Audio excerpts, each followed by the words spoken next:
Okay, just make sure we're coming in.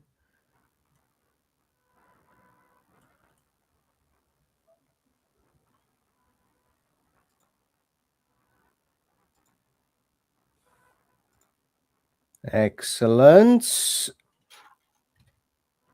Oh, God.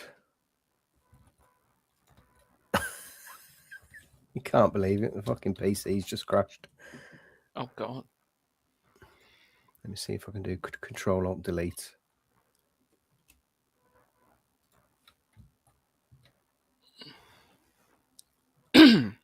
Typical.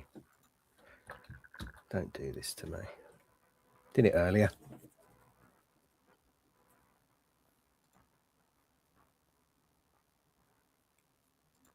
Well, it looks like the stream's still live. Oh, that's good.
Bug, are you there?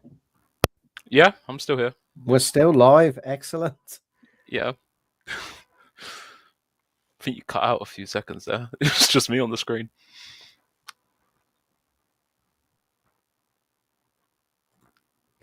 Right, let me just see if everything's coming in okay. Yes, we are. We're all good. Let's just move that over there.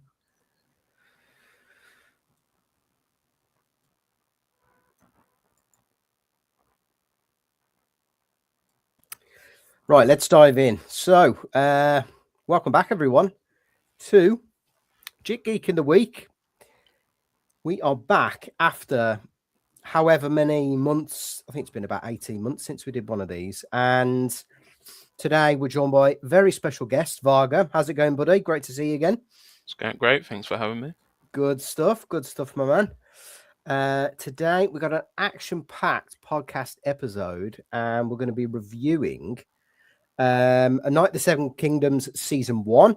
I thought we'd do this instead of doing the week-by-week episodes. We've got the Hot D Season 3 trailer breakdown to get into, and then we've got all of the A Song of Ice and Fire, Night of the Seven Kingdoms, George R. R. Martin news to jump into afterwards. But yeah, I think we've had a couple of technical difficulties at the start of the stream, but we can strip them out afterwards. But yeah, I think we'll just jump straight in.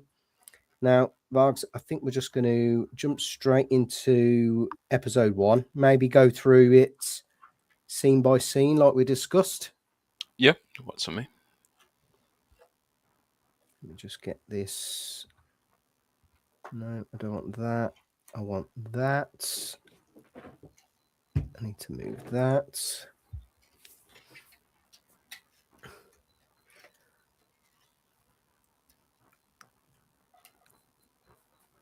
We'll get that shared. Excellent. Let's just get the right. Oh, we don't want any sound. Let's just get the right one. There we go. It's a bit bigger now. So, A Night of the Seven Kingdoms, buddy. Overall thoughts before we jump into each episode. What did you like? What didn't you like overall? Kind of where does it rank? I suppose we could do rankings at the end, but kind of general sense across the season, really. Yeah, overall thoughts. I loved it. Yeah. Excellent. I had a few small moments, and I'm sure we'll get to them. But Yeah. apart from that, I thought it was an amazing first season, and I'm very much looking forward to the second one, Yeah. which is coming Excellent. next year. So I cannot believe that already. Like they're already doing the filming and stuff for it, and I yeah, think George is going to have a bit of a tough time keeping up with this pace. yeah. Well, anything except finishing wins, I suppose. Well, You of know, course, so. yeah, absolutely. So, absolutely. Any highlights of the season? Yeah, I think episode 5, the battle especially was a Got you, highlight. I don't think we've seen it so gritty before. got you. I mean, the nearest comparison is probably Battle of the Bastards, but apart from that, yeah, no, I think it's the most gritty one we've had, and yeah, I loved it. Wonderful. And any, I know we're going through episode by episode, but kind of any key moment that stands out that really didn't kind of take your fancy or veered too far from the books? No, not really.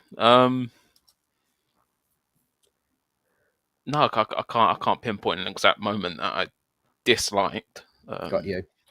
Yeah, Right. Let's. it's probably I just the mean, music at the in episode 6. That's probably about it, really. yeah, it was a bit weird. That was. I thought the same. You know, thought it was a bit. It was a bit of a strange choice. Um. Yeah, but we'll get into that when we get to the season finale. I mean, for me, pretty much pretty similar, to be honest. We've got the. I mean, overall, I think adaptation wise, it couldn't have gone any better. I don't think they could have done a better job. Yes, there are some dodgy scenes here and there, which we'll get into, which I think were a tad unnecessary, even for a book fan as myself, and even more so. I mean, I watched all of these with the wife, and Yeah, I think across probably every episode, there was at least one season where she looked at me and just thought, "Why is this in the episode?"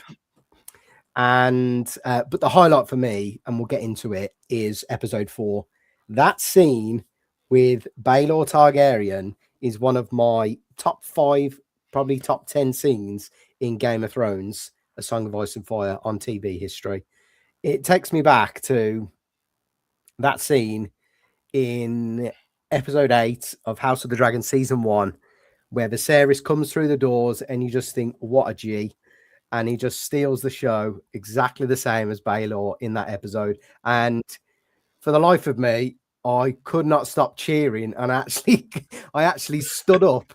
I stood up and I clapped after that, and I've not done that for a TV episode. standing ovation. I give him a standing ovation for being such a weapon, such a G. So honestly, it was one of the highlights of one of the highlights of TV in the last few years for me. I'm telling you, it was fantastic. Yeah. So, but yeah, I think what we'll do is we'll go through episode by episode, and then we'll kind of give our thoughts on some of the key scenes, and then yeah, maybe do a bit of a roundup after each episode. So we'll obviously start with episode 1, the Hedge Knight.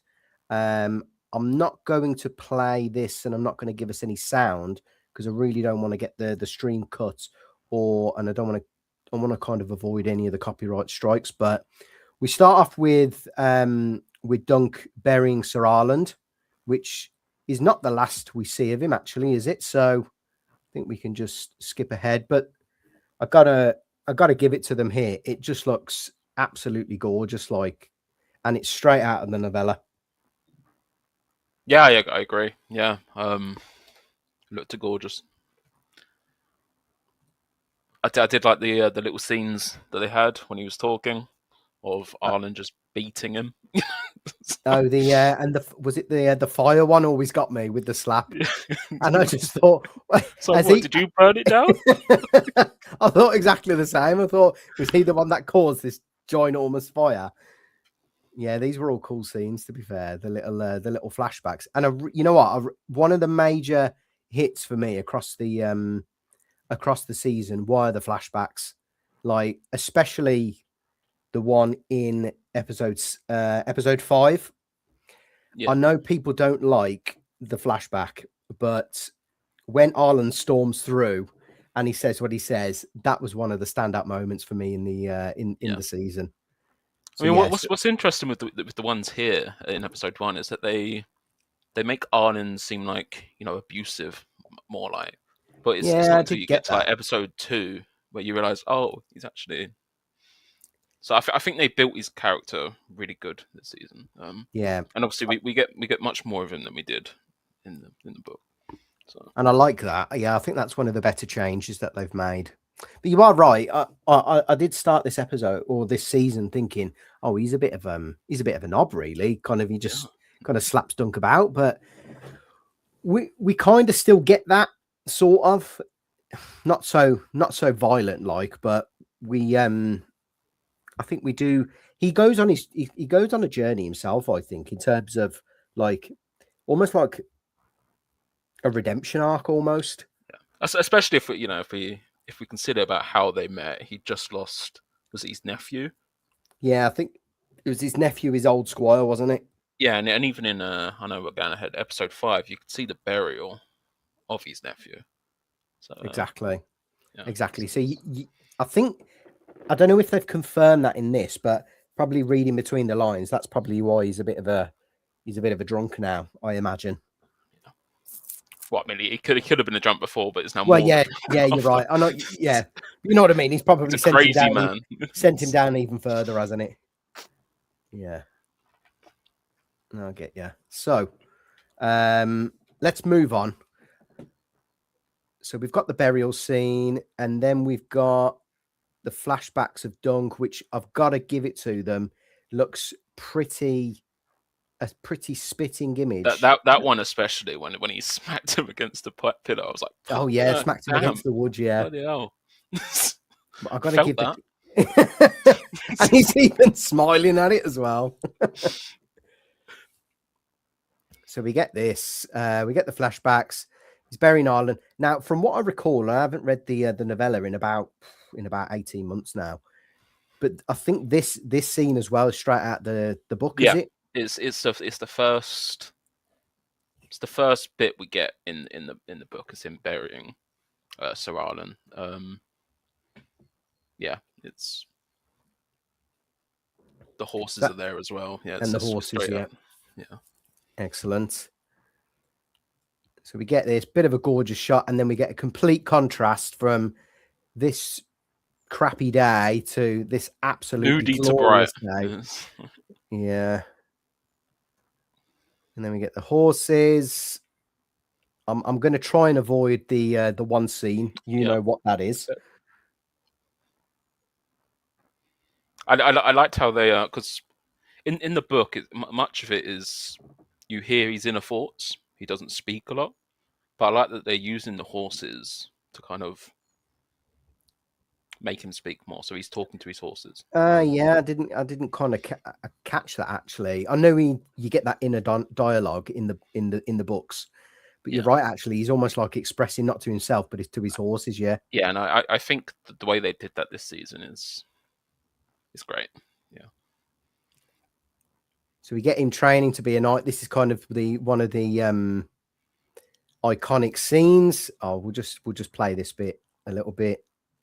I just like it when he. Oh, for fuck's sake! We've just gone straight into that one scene I wanted to avoid. But yeah, you got the music, and then because you're right. It goes from now. I do want to talk about that actually. So we've got this scene, which is very iconic, I think, from the books. But you're right; it does cut from the Game of Thrones to the we're just going to infamously we'll leave it at this shot here, but it cuts to this shot, and if I'm honest, it kind of put me on a bit of the back burner, this scene. One, because it's just so damn jarring. Two, again, I was watching this with the wife, and she's looked at me and just said to me, "Is this really truly necessary for us to be watching?" I think they wanted to send a message that it's not like Game of Thrones or House of the Dragon. It's not going to take itself too seriously. Very, very true. Actually, I've actually got a book thing here, and I'm just reading the obviously when he was talking to his horses, he was saying they could go to some city. The line, it says, "I could find another hedge knight in need of a squire to tend his animals and clean his mail," he thought. "Or might be I go to some city, to Lannisport or King's Landing, and join the city watch, or else." So it's nice. So it's very much, it's turning that into talking to his horses, which that's good. I think one of the contrasting parts of this scene, especially though, was, and I always it kind of got me jarred a bit, because I always thought that the showrunner of this had a really good relationship with George Martin, and I thought, well, him going from the Game of Thrones music straight into the shit scene, and I just thought, is that Ira Parker taking a shit on Dan and Dave and the crap that they put out in episode season 7 and 8? And I just thought, I mean, since we were watching this weekly, it was easy to think that. I don't think it was until the end of episode 4 when you realize, he wasn't really shitting on the scene as such. Yeah, because we got that payoff with the music in the end. It's very true. Yeah. So we'll move on from the shit scene. We get. Does it go into more Arlen flashbacks? There's his grave. The grave. And no, I don't think we get more Arlen flashbacks until. Oh, we get one when he's talking to the game master. Yes, we do, and we get the title card, which just looks absolutely beautiful. Yeah, I liked how they did it. They didn't do like what House of the Dragon or Game of Thrones did, and I think it's because obviously these are short episodes. So I like that they didn't give it a long intro. Yeah, I did like that as well. I thought that was pretty fitting for the show. But we get this iconic scene as well with him going to Ashford. I think he's already made his decision to go to Ashford at this point. Yeah. Pretty straight out of the books as well. Oh, there we go. I wonder where they filmed this. I believe it was Northern Ireland. Yeah, I think it was. It's where they film all their stuff. It's gonna go on the bucket list, I think, Northern Ireland, if it looks like this. I'm telling you. Avoid the cities. I was going to say, yeah. I did my stag do, and I got family from Ireland, and they've always like the Republic, they've always said, "Oh, avoid Northern Ireland, especially the cities." But if it's going to look as nice as this, I think I'm going to venture up there. So he's on the way to Ashford, and he gets to the. It's not the inn at the crossroads, is it? But it's. It's another inn. It's an inn near Ashford, though, isn't it? Yeah. It's a day's ride from Ashford. When I first read the book, for some reason, I did think it was the inn at the crossroads, but it turns out it's not. It's just some random inn. But yeah. Then he meets. I don't think he's introduced himself yet, but he meets a bold little lad. He asks if Egg's the stable boy. There we go. Yeah, the stable he boy. Wants his palfrey rubbed down, and Egg just goes, I could if I wanted. Yeah, if I wanted to do that. Have we passed the area? Is it the day run scene? Yeah. So this is that scene, which is straight out of the book. So I don't think she's out of the book, but no, she is as well. Yeah. Oh, is she? The innkeep, yeah. The grumpy innkeeper. Here we go. So this is the first taste of his prophetic dreams. So for all those following and kind of didn't know who this guy was, so yes, we find out it's Egg's brother, but in the books, Daeron the dreamer, and he has lots of dragon dreams, basically. I've been watching so many things, and I see everyone pronounce his name like Darian. And I was like, it's not Darian, it's Dayron. It's Yeah, Dayron. it's Dayron. Where you get Dayron, Eon from. the dreamer. Yeah, when we first No, saw it's him, I was a Dayron the bit drunken, iffy. isn't it? Yeah, because of his prophetic dreams, he gets drunk a lot. When we first Dayron. saw him, I was like, let's see how he does, but how he does. But I think by the end of the season, he was actually one of my favorite characters, to be honest. I think he's gone full circle. I think because and he comes up more like you feel sorry for him more than I think you do in the books. Agree. That's just me. And that's just the guy's actor, which did a great job. Absolutely. I've just googled him as well, and I got it wrong. It's not Damon the Dreamer. That's the one who had the dream to go from Valeria to. It's interesting. Dayron the Drunken. Dayron the Drunken. There's so many Dayrons. There is so many. There's obviously Alicent's kid Dayron, who just suddenly popped up in season 2 of yes, the Dragon. Then you got Dayron the Good, who's the current king in A Night of Seven Kingdoms. And then you've got Daemon. Now you've got with an M, not an R. Yeah. Who is your? We'll just swap to that for a sec. Your the king who bore the sword. Yeah, the king who bore the sword. There we go. See if we can get back to. There we go.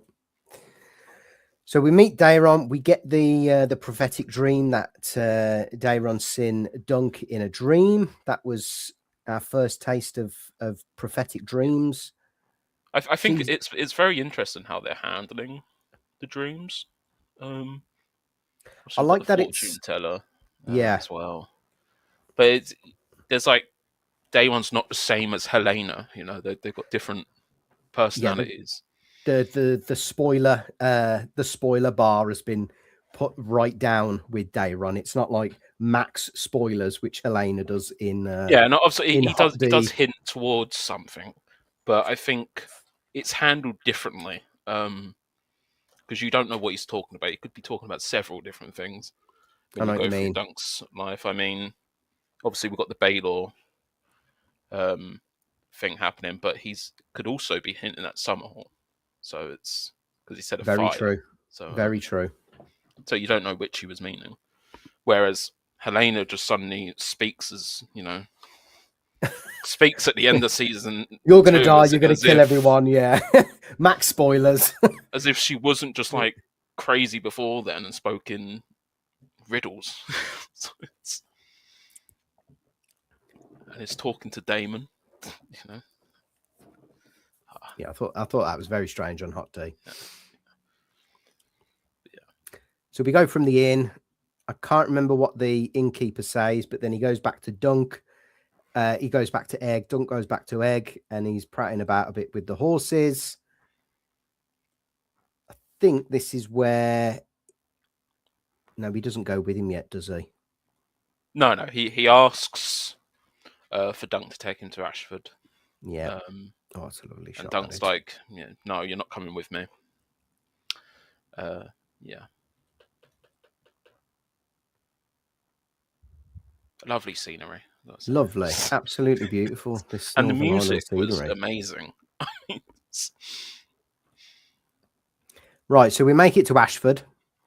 I think the one thing I would say is, although the scenery's nice, and although some of the new scenes are nice, and I know they've probably got to stretch this over, 5-6 episodes.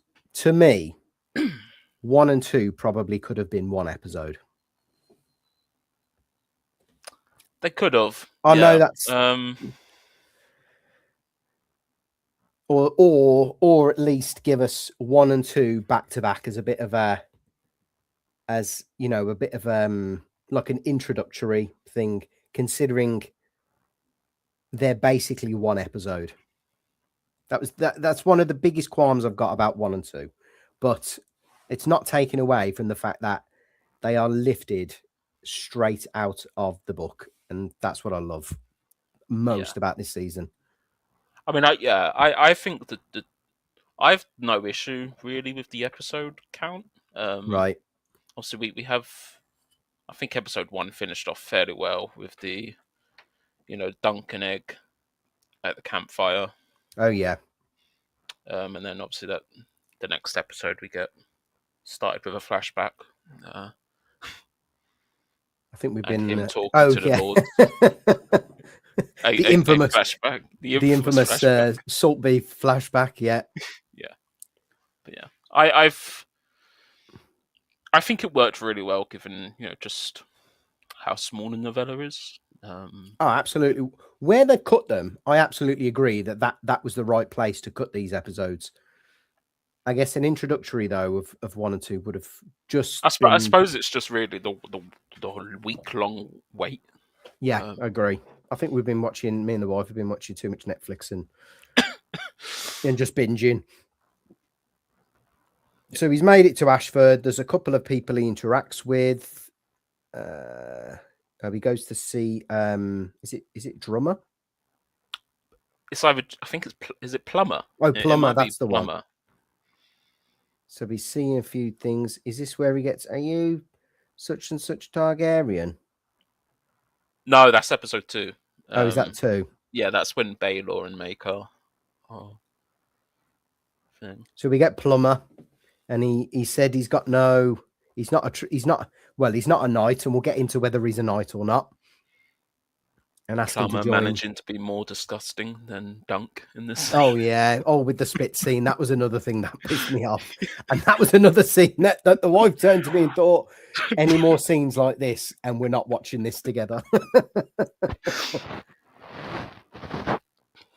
So we get some great more flashbacks. Yeah, that was the flashback where it was kind of a joke thing when he was talking about being a knight to Plumber, and it cut back to them two.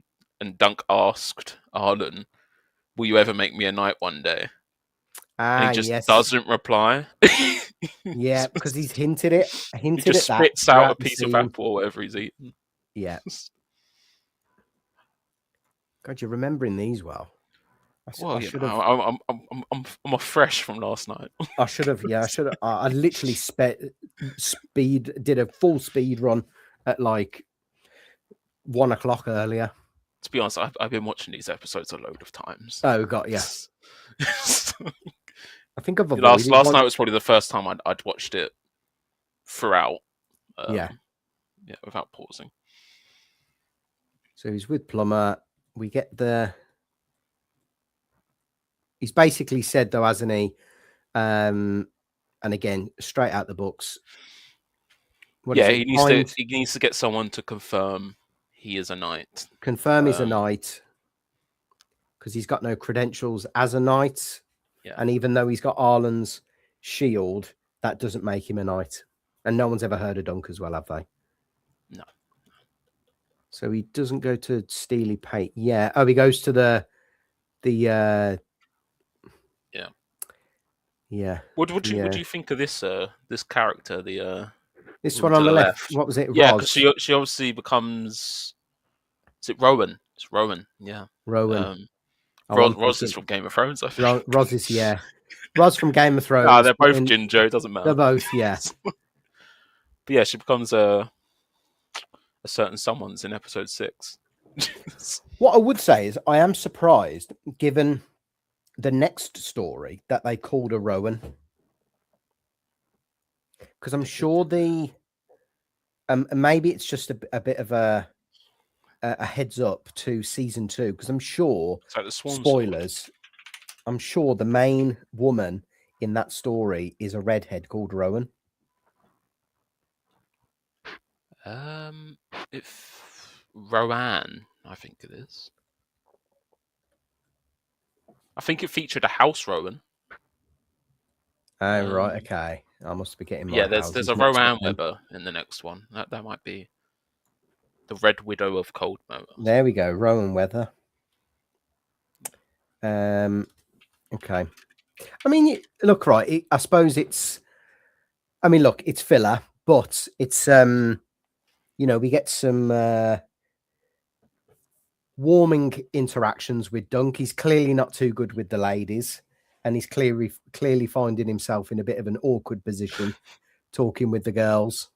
Yeah, they just talking about Dondarrion wanted to turn the whole world red. Exactly. And we all know what that means. It looks like he's turned these two red, I think. She's wearing a wig on the right. Oh yeah, clearly. Yeah, because she's in a later scene with a different hair. Oh right. God, you have looked into these very very astutely. I was taking notes. Good man. It's interesting because obviously they've built upon a lot of characters because the novella was so short, and really we only got Egg and Dunk as like built characters. But Lionel, this Rowan girl, the Green Apple. I did like. We're going to get onto Raymond because he was probably my second favorite character in the whole show. He was great. He was absolutely. It's like you've known this guy over 4 days and you're like best pals with him. Yeah, best buddies already. So I think we get more scenes of him talking with the horse again. But in the book, he's probably at this point talking to himself with the inner dialogue, isn't he? I can't go, but I believe they did switch some scenes around, so they may have been introduced later. No, I'm not real sure. Yeah. Then we get probably one of my favorite scenes of the episode, the introduction of our man Raymond, and because this isn't Raymond, this is Stefan Fossaway, the Red Apple. Yeah. Which obviously he comes off as an arsehole. He does, because he is straight away there. And and he's got some great armor though here with the Red Apple. He does, and there's like a wrinkle to his plate as well.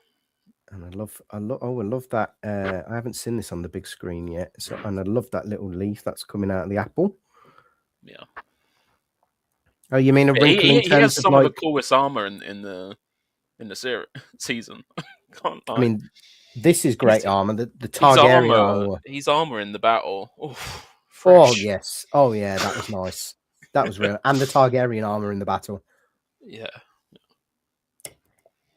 But it's just like it's nice to see colours. I feel obviously at the end, Game of Thrones, like season 7, 8, and everything, it looked drab. House of the Dragon, still like a dark colouring to everything, but you've actually got colour in the armor in this exactly season. Very distinct as well. Yeah. So we get Stefan kind of giving Dunk a bit of lip after how he's been treating Raymond. I think he just wanders off then. I need to find a shot of Raymond. There we go. Our boy getting his ass kicked. Yeah. Yeah, that was a great scene. There we go. For me, it was like top three characters in this season, man. They were speaking in apple puns as well, which is just yeah, I caught a couple of them. Did you note any of those down, Varga? No, I didn't. I was just laughing at them. But it's whenever Raymond speaks, he always comes up with like an apple pun. Yes. It's like, wasn't he talking about like he's bad to the core or something like that? Yeah, rotten to the core. That was the one, rotten to the core. Something, yeah, I knew it was something like that. Yeah, Stefan said something. I think it was my cousin here is not ripe yet. There we go. We'll have to do a top 10. There's a follow-up stream for us. The top 10 top 10 Fossaway puns from Night of the Seven Kingdoms season 1. Warning, you've got an arse shot coming up. Oh yeah, is this where he it's where he cleans himself? So he goes and sees the ladies again. Yeah, see, look, the lady on the right, especially, she has different coloured hair now. Oh yes, how yeah. And they're for some reason pretending the girl's dead, but you can probably guess what it is. Yeah, whatever floats these people's boats in Westeros, I suppose. Darian has some kinks, Exactly. Trying to turn the world red, as you said. Now we get to Tanzel or Tanzel Yeah. doing her, and I thought the puppet show was absolutely wonderful. Yeah, Like the this dragon is was, this is the ones that differ from the book, because in the novella, she's an actual puppeteer, like yes, small puppets, and I like the change that they've done, introducing these massive puppet shows, so to speak. Yes. let me see if we can get a shot of the dragon. I think we'll get it in a sec anyway. But we get the look of love. Oh, there we go. So we get the look of love from Dunk. I've never seen a man look so in love. Enamored already, Absolutely fallen in love straight away. And then we got one of the craziest shots of the episode. I just think that was just brilliant. Which now, we find out is pollen, funny enough. What, the fire? Yeah, they use pollen. Oh, that's cool. Yeah, it was one of the questions Egg asked. And that's cool. And then you've got because it isn't the play about so it's about the mirror shield. It's about a knight of old mirror shield someone. Let's have a look. Who defeated Serwyn of the Mirror Shield. There we go. Who defeated a dragon, if I'm not mistaken. Might be wrong. Serwyn of the Mirror Shield is a legendary figure from the Age of Heroes. Yeah. Although singers now claim he was a knight of the Kingsguard. Which, yeah. According to the songs, Serwyn once saved Princess Derisa from the giants. He slew the dragon Urrax by approaching the beast behind his polished shield, so the dragon only saw its own reflection. That's fantastic. Then spearing Urrax through the eye, Serwyn was haunted by ghosts of all the knights he killed. Oh, God. Yeah, and what was interesting is in this scene that they were drawing similarities from Serwyn of the Mirror Shield to Dunk, with what Tanzel was saying. He was saying some like about the dragon discovering a man in great disguise. Obviously, the dragon being the Targaryens, man in great disguise. Obviously, if we're led to believe that Dunk was knighted, he's kind of in disguise. Yeah, that's true. Yeah. That's a nice parallel, actually. Yeah. Probably not explained it greatly, but you know. No. Explained it very well to me. So we go from the puppet show, which I thought was one of the standouts of the episode. We're introduced with Tanzel. We get the look of love. Here he is again. Our man, Big Ray the Chad. They're already best of buds as well. You just know that, don't you? Yeah. I think there was probably some more apple puns, but he goes and this is where he's brought into. Is it like a noble tent or? Yeah, the Baratheon tent. The Baratheon tent, which I think is like full of pavilion nobles, isn't it? Called, yeah. You you're keeping us on track with the ye old lingo there, Varga. Yeah, I am. With the pavilion, and then we get the first shot. Go on, introduce him. Baratheon. The laughing storm, they call it. Yes, indeed. And what's interesting is he's a lot older in the show than he was in the books. Okay. Yeah, so in the show, I'd guess he's 35, 40. But in the books, he was 16, if I recall correctly. Oh, right. Okay. So they've really amped him up. Yeah, because... Which I'm kind of glad they did. Yeah, there is a slight issue with his aging up, though. In about 30 years' time, he's meant to be in a trial of combat against Dunk. Of course. Oh, I remember someone saying this, yes. Yeah. And it's meant to be like a legendary scene, isn't it? Because he was going to rebel after, I think it was Aegon the Unlikely's son broke off a betrothment or something like that. Got you. But yeah, so there is I have a feeling they're gonna, and we'll get to it in episode 6. I have a feeling they're gonna bring it closer. if they do show it, than it was in the book. So instead of Got you. 30 years, yeah, at some point. Just on that, I've got a suspicion that they are going to speed run through some of these stories. And I don't reckon we're going to get. I reckon we'll get a lot of seasons, but I reckon we're going to speed run to get. Well, the to thing, some the more. Ira Parker has a lot of ambition. I mean, Yeah. I've seen that he wants to show Duncan Egg's full life up to Summerhall, and he wants to take these big gaps between seasons as well, like do 5 seasons, return in 5-10 years, do another few seasons, and then so on and so forth. But I doubt HBO will let him do that. Yeah. And who's really going to stick around as well for 15 I mean, seasons, realistically, even 10 seasons? We've got 3 seasons worth of book content, and we'll have to see how they do once they run out of material. This is the Because they thing. will eventually. Now, not to speed run the what we're talking about today, but does this mean that George is going to focus more on A Night of the Seven Kingdoms stories versus The Winds of Winter, in your eyes? He might do. I don't see him coming out of a book at all. Quite frankly, I've given up hope of seeing Winds. Don't break my heart, Byron, please. He might be able to do a few Dunk and Egg books. I mean, they're very short. They're only like 100 pages. Yeah. So hopefully he does.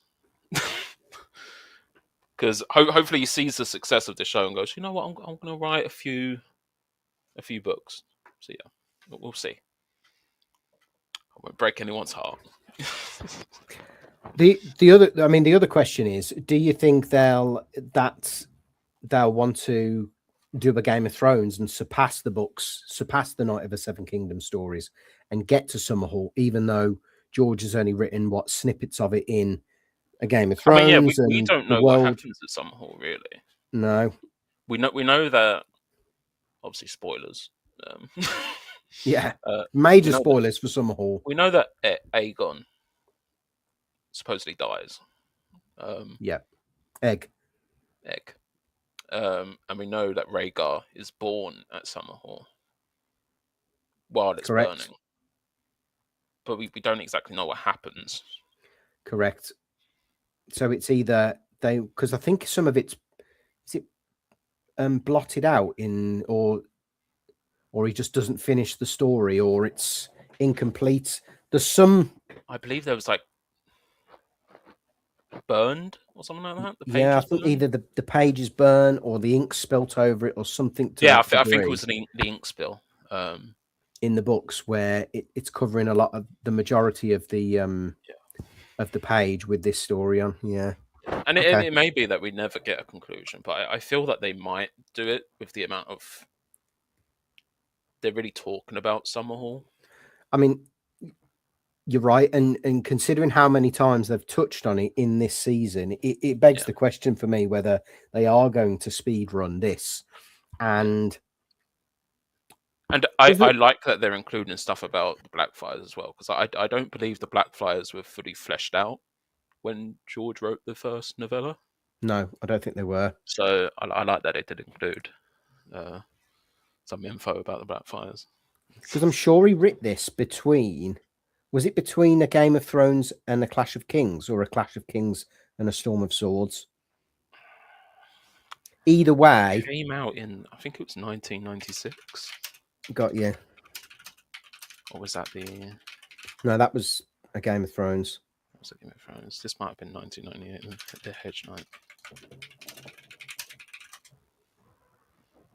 1998. This came out. There we go. Okay, so I reckon this came out before a Clash of Kings, then. And the last one came out. Oh, I don't know. What was it? A Hedge Knight? No. The Mystery Knight. The Mystery Knight, which I think's actually the best of the three. Well, it was my favourite out of the three. When did this come out? It's given me 2017, but that's the graphic novel. 2010 on 2010. Wikipedia, Tales of Yeah, Duncan this Egg. man really has not written anything for the past 14 years. Oh God, George, finish the damn book, George. Finish something, George, please. Well, I've seen people say, "Oh, he's finished the books. He's just gonna wait until he's deaf because he just hates people." Yeah. So, You know what it could be? He's probably got a lot of shit written up and he's just waiting. yeah, I I mean, don't mean to he's an sound so old guy. somber. I think he's just. Maybe he's got a lot of stuff written up and he just doesn't want to, and he's seen the backlash for it and he just doesn't want the,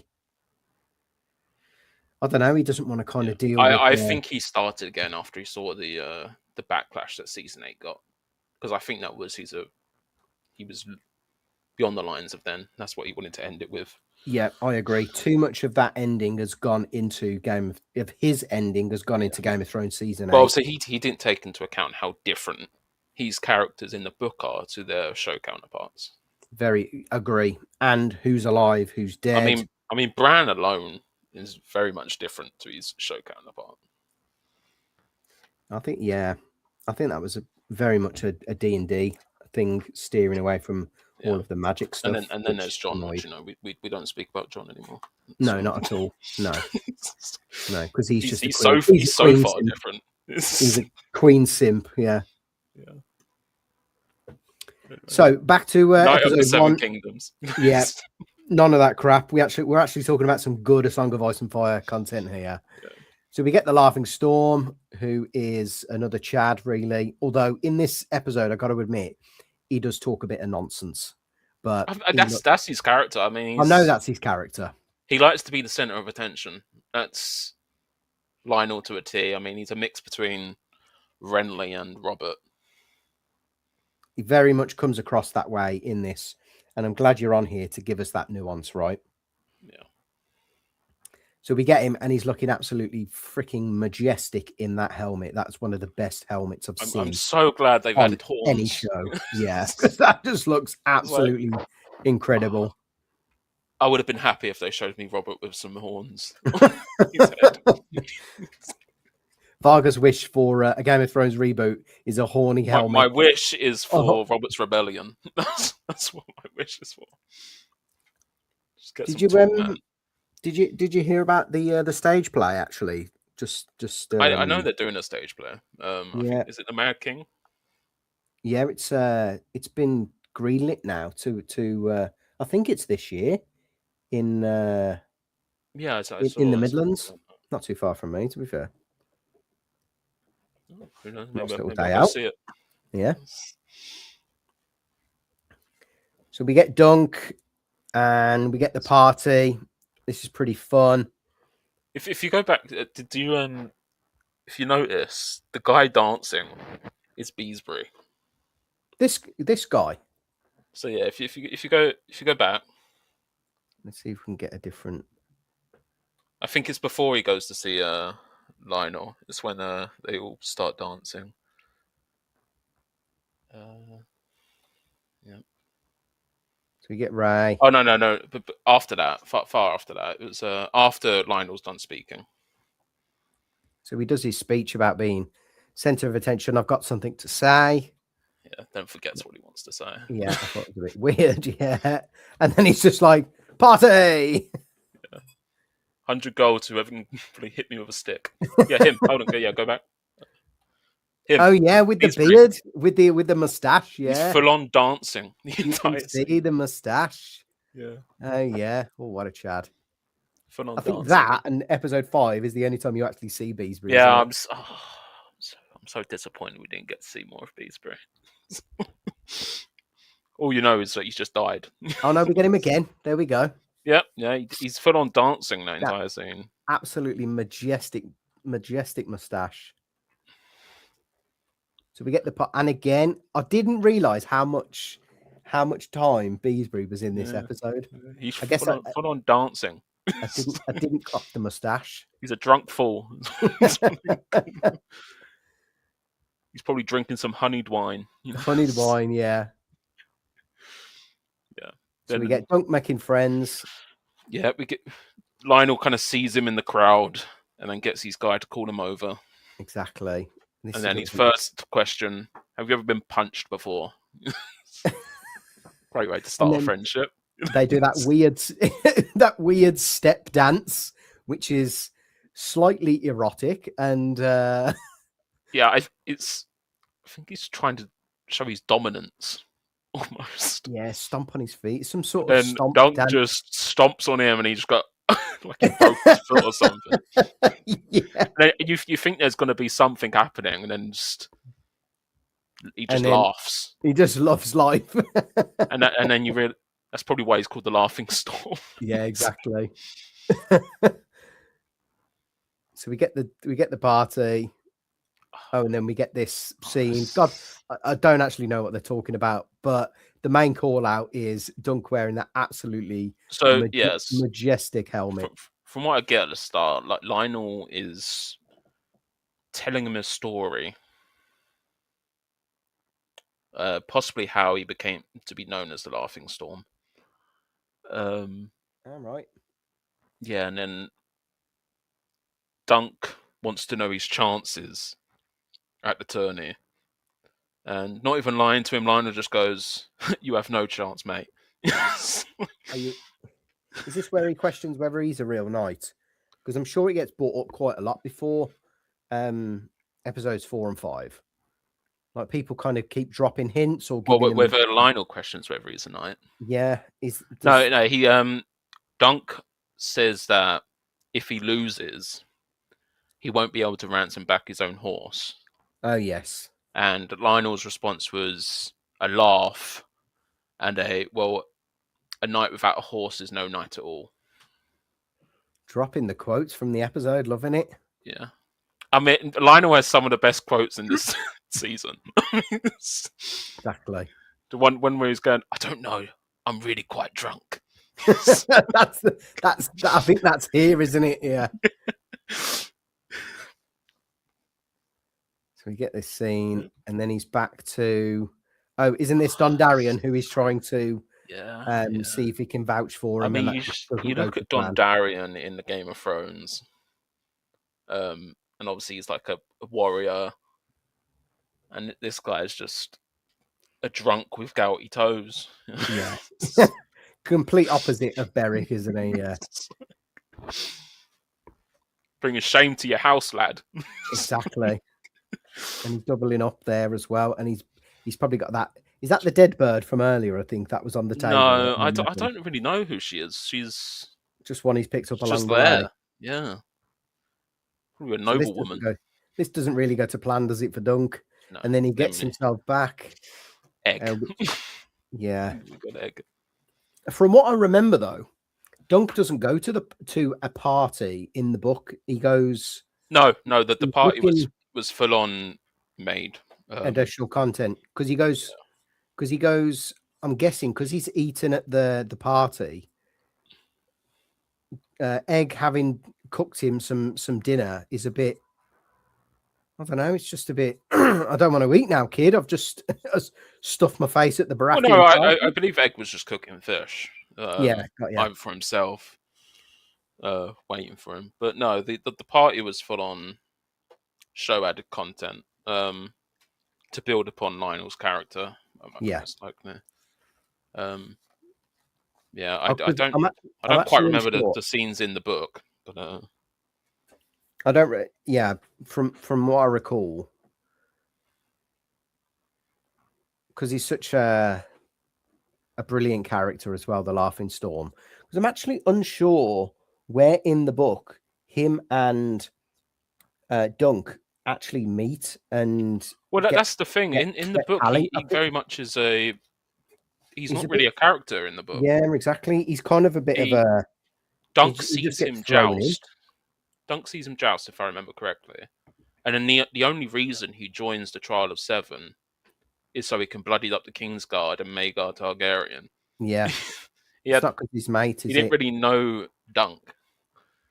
So many of the scenes that he's actually in are solely from the show. Exactly. Which is an example of them building upon a character. Yeah, well. Which I agree. And I think it's a much better... Yeah. It's a much better justification as to why he's in Dunk's 7 Yeah, towards and the obviously end. he still wants to bloody up the Kingsguard, but I think that he likes Dunk. I think that's kind of probably one of the reasons he helps fight. Yeah, That agree. and his disdain for Targaryens, but we'll get there. Yeah. So we get so we're back at the camp and we get the shooting star, and he drops that banger of a line actually, which what does he say? Is the luck ours alone? And I just thought, what a great callback. Egg says, "A shooting star brings luck to all, to those who see it." Something like All that. that see it, and he drops that line. So there are some banger lines in this season. There was very memorable lines as well. Absolutely. So that's episode 1. Any key call outs? Anything kind of overall score? I'll give it an 8 out of 10. Nice. It was a great first episode. I liked that they built upon characters like Lionel. And he even I liked it. I'm going to go slightly lower at a 7, only because I wanted 1 and 2 as one episode, but loved the call outs, loved Raymond and Stefan, loved the armor, loved the let me try and see if I can get a shot. Loved the Baratheon look and all sorts of clueless face right there. Yeah. And I thought it was a pretty sweet ending straight out of the book with the shooting star. There it is. There we go. Excellent. So we'll jump to something's gone wrong here. Let's get number 2 up. There we go. So we've avoided Arlen's salty. We'll go straight past that, Barg, if you don't mind. Yeah. His sword and his the twig and giggleberries. Yeah, and these scenes, you see a more kinder side to him almost. Isn't this where he's singing on the horse? Oh yeah, he's just singing, but you see him kind of like get ill and more ill as we go on. This is the scar on his wound. That's right. Well, yeah, the wound on his arm, I just say, which could be the thing that killed him, most likely. I did like the duality as well between these two, and having then later on Duncan and Egg pretty much doing the same next to the tree. Yeah, I mean, you can tell these two have been together a while. Great bond. And then you get fight scene. You get the fight scene, which I thought was pretty funny. Isn't he pissed out of his face as well, Arland? At this point, he's always pissed out of his face. It seems like I don't think there's a moment he isn't drunk.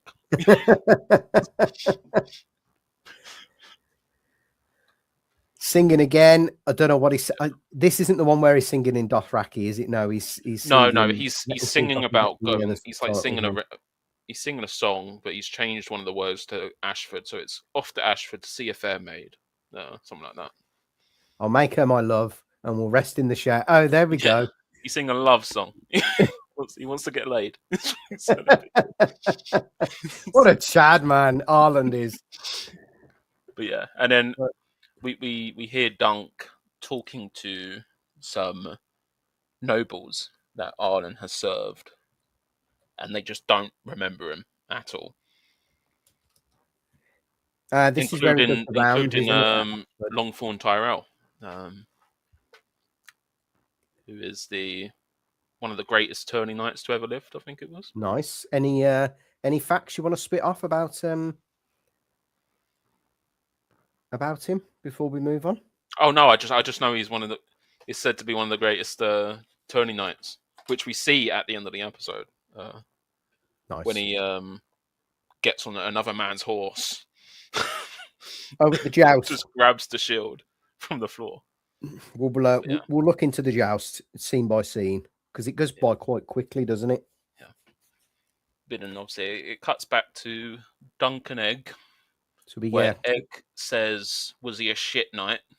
Let me see if I can get it on the subtitles there. Yeah, it was literally the one moment before that line there. So yeah, past this, this moment.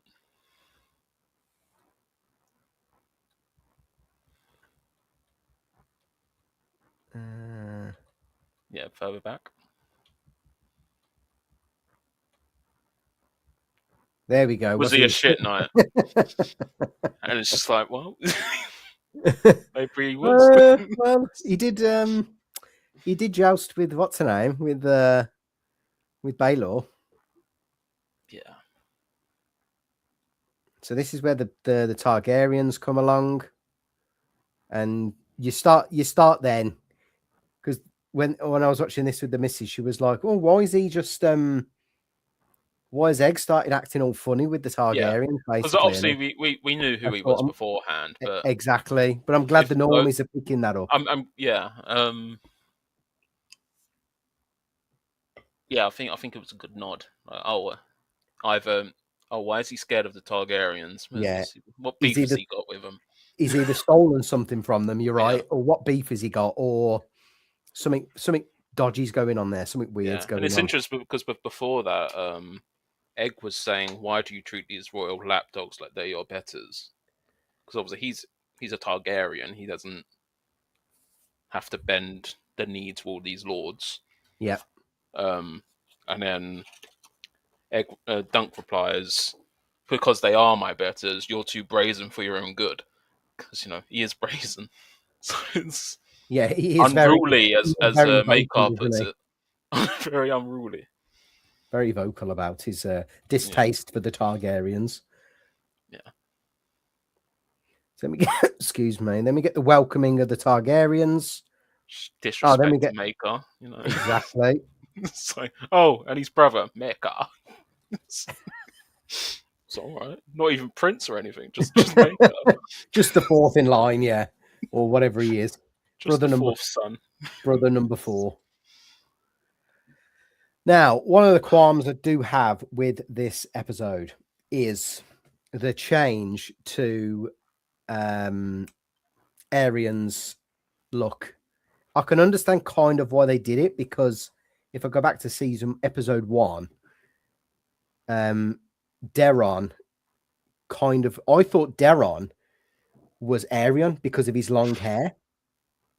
Yeah. But they've cut his hair short, which I thought was a weird decision.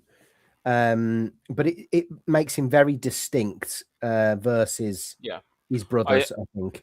If I'm not mistaken, I believe one of the changes was that they wanted to show that I don't know how you put it, like the style is very different to what you'd see in House of Dragon, for instance, where every Targaryen seems to have long hair. I see.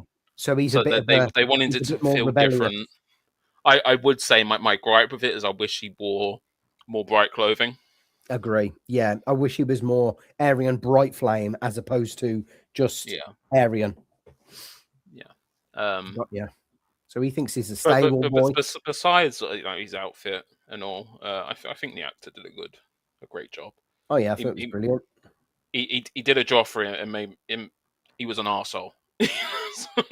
You're right. He's got a punchable face.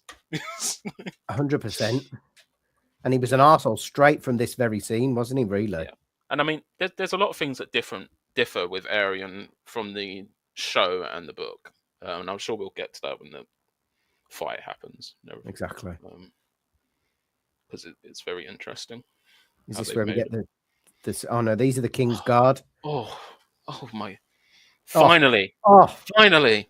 Oh, that armor! I was just like, I was fanboying at that armor. I'm telling you, that was just, absolutely. The only issue with their armor I have is that damn helmet. You mean the neck piece? No, their helmet. We see it later, where it has a spike on top, and I'm like, why you got to add that? Well, you got to ruin it. But apart from that, their armor just seems straight out of just what the King's Guard are meant to look like. Yeah, exactly. All white armor. Yeah, that's white. This is how they should have looked in Game of Thrones, I believe. except they looked. I'm just going to have a look. Game of Thrones. Minus the dragons stuff, obviously. Game of Thrones, King's Guard. I just think Jamie, to be fair, most of the time, or it's just grey, isn't it? Really, it's just a bit. What's her name? From House of the Dragon, Kristen Cole looks quite similar, but it's kind of dirty white. It's like it's just metal color. Whereas these, it's almost like the metal's been dipped in white. It looks truly. I tell you, who had quite. I mean, I don't mind the Kingsguard armor in House of the Dragon. They did make some improvements to it in season 2 with the chainmail underneath. I tell you whose armor I always liked, the flashback in season 6 of Game of Thrones with Arthur Dane, Sword of the Morning, with that Targaryen sigil in the middle. It just looked busted. I'll be fair, I didn't like it. Oh God's sake! I was thinking that's a Kingsguard. It's a bit PC, I must admit. Like, he's got nothing on the arms or anything like that. But I mean, if it had the Kingsguard emblem on it, I think, which is was the crown with the 7 swords, I would have liked it more. Yeah, but since it had the Targaryen symbol, I was like, oh yeah, I'd like something to differentiate him from a normal Targaryen household guard, you know? Yeah, got you. No, I know what you mean. Yeah, Jamie hasn't got it. What's his face? Harold Westerling from House of the Dragon, I don't think has got that sigil. No, this is the first time we've. I'm trying to recall. In one picture, he hasn't. I'm trying to recall the Kingsguard armor in Game of Thrones. Was it just the crown that was in there? I think it was a star, wasn't it? I'm looking at a few. I can't get a distinct. Oh, okay, they had the crown in Game of Thrones, but they didn't have the 7 swords that branched off from it. Oh, the 7s. Oh, got you. Yeah. I'm just seeing Jamie and just looking like generic battle person number 12. And they got the. To be fair, Jamie's armor in season 1 had the crown. That looked pretty good, actually. Yeah. That was the that's the armor, and then. But it's not as also had it. Yeah. Not as faithful of these. These just look like they're suited and booted. Yeah, they look like what the Kingsguard are meant to. Exactly. So that's no knock to obviously the House of Dragon Kingsguard armor. I like it, but maybe a bit too silver. Yeah, you're right. It's kind of evolved, hasn't it, from that metal, weird, dirty look to and I suppose you could say hundreds of years have gone by, so and then to white. Yeah, I suppose it's kind of evolving, so to speak. Yeah, and then don't get me started on the season 7 and 8 armor. For Game of Thrones. Let me just Google this. The black and silver. Cersei's Queensguard, I should say. Oh yeah, the Robert Strong one. That looks weird.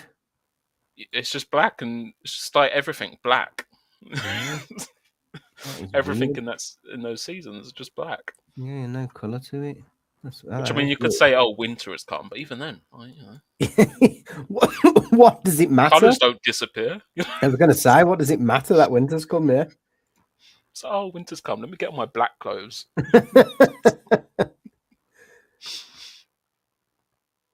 Yeah, I really liked the armor. Yeah, the armor stood out for me as well. Everyone's armor in this show is just one of the standouts. Yeah, I suppose when you give the budget to the costume department instead of the dragons, you tend to. They do a good job, pretty good job, yeah. So we get the then the standout of the episode. Yeah, I'm taking the piss fuck out of the way. Very unnecessary scene.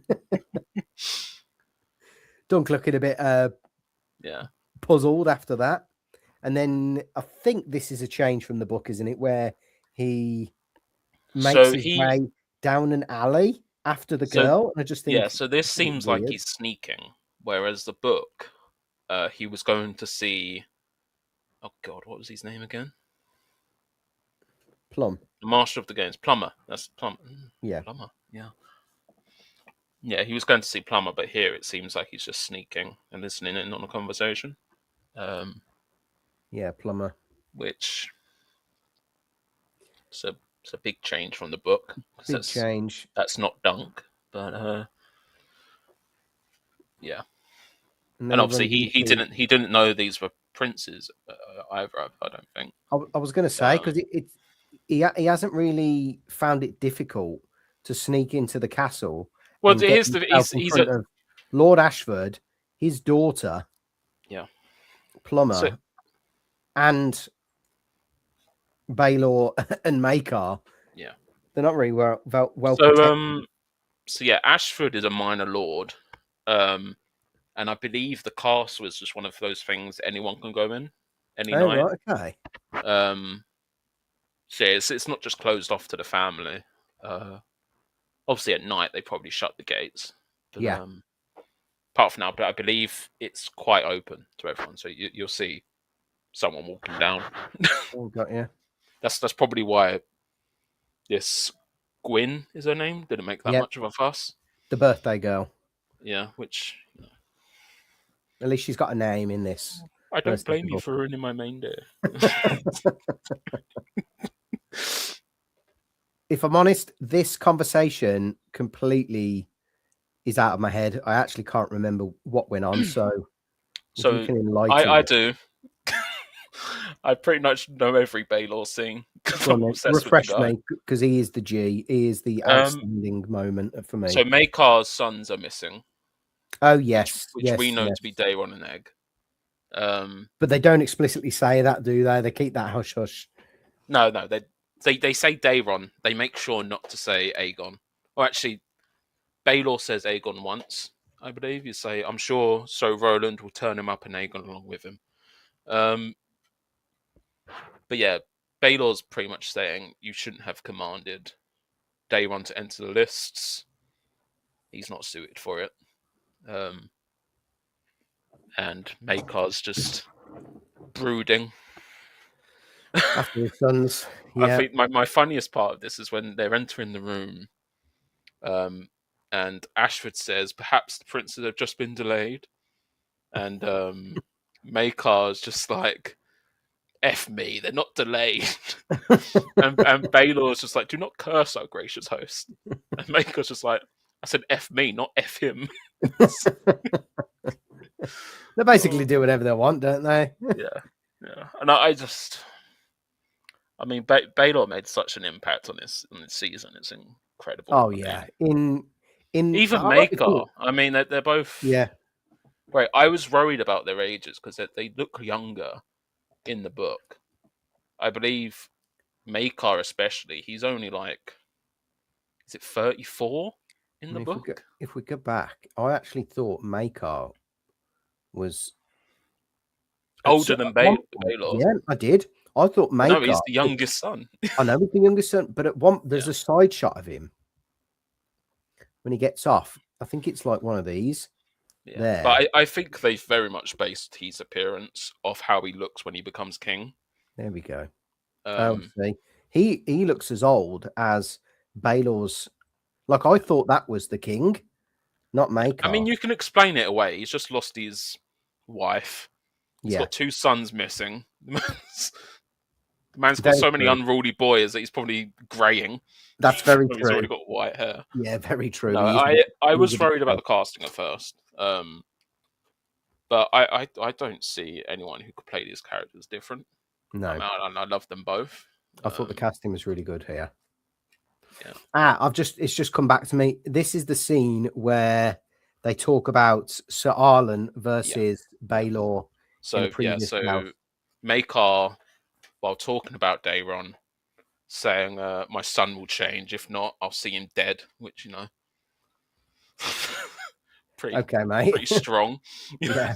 Like, we know he doesn't mean it, hopefully. But yeah, and then he catches Dunk hiding, Oh yeah, and that was it. listening in on Explain the yourself. conversation. And I think this is where you see like the different personalities between the brothers. Makar's more standoffish, whereas Baylor's like, no, we're the intruders here. Come closer. Gives him a bit of Yeah, a bit of a chance, doesn't he? yeah. To Which it differs from the book because Dunk came to see Plumber. Oh, Plumber. he's still in the corner there. So I mean, you could say the line "We're the intruders here" doesn't make much sense in this scenario. Yeah, it felt Um, a bit out of place, that part. but I can see it still kind of, he, for all fairness, he could have come here to see Plum. Plum is still in the room. Oh, very true. Yeah, very true. In all fairness, but I think the way that they've shot it, it's like It's it's been like, a little yeah, sneak. he's just sneaking in just to have a So little, maybe just to have that a is my butcher's. one gripe with the episode. We are No, introduced though to how great of a character Baylor is in this scene, though, and yeah. how different he is to Maekar, who doesn't seem to have a clue about anything. I mean, not just Lord, Mike, but I think all the Targaryens, even the Targaryens we see in House of the Dragon and Game of Thrones, he remembers people probably yeah, because he has a lot more to prove due to not looking like the typical Targaryen, very true, actually, which very true. is a big plot point in why there's so much discourse in the realm. That being obviously Daeron married a Dornish woman. Yes, and he's took the Dornish Yeah, look, the dark yeah. hair, that sort And of thing. what I like, which I didn't learn until probably halfway through the season, is that um, if you look at Baelor's eyes and then you also look at Valar's eyes, they have like the same. I don't know the condition. It's where one's Oh, the different color eyes. yeah, because Valar's actor has the condition, and Ira wanted there to be a connection between the two, so they gave the actor here a contact lens, so they have the same eye colors. Ah. Yeah, Valar, the guy that only speaks In one in one scene. scene. Yeah. I wish we got more. But I just wish we got a scene with Baelor and Valar together. Really? Yeah, that would have been nice, actually. I come to think of it, we don't get that, do we? No. Which is seems a bit of a waste. Which I mean, they didn't have a scene in the book either, I suppose. So Very true. yeah, No, but you're right. It would have been nice to have that connection. yeah.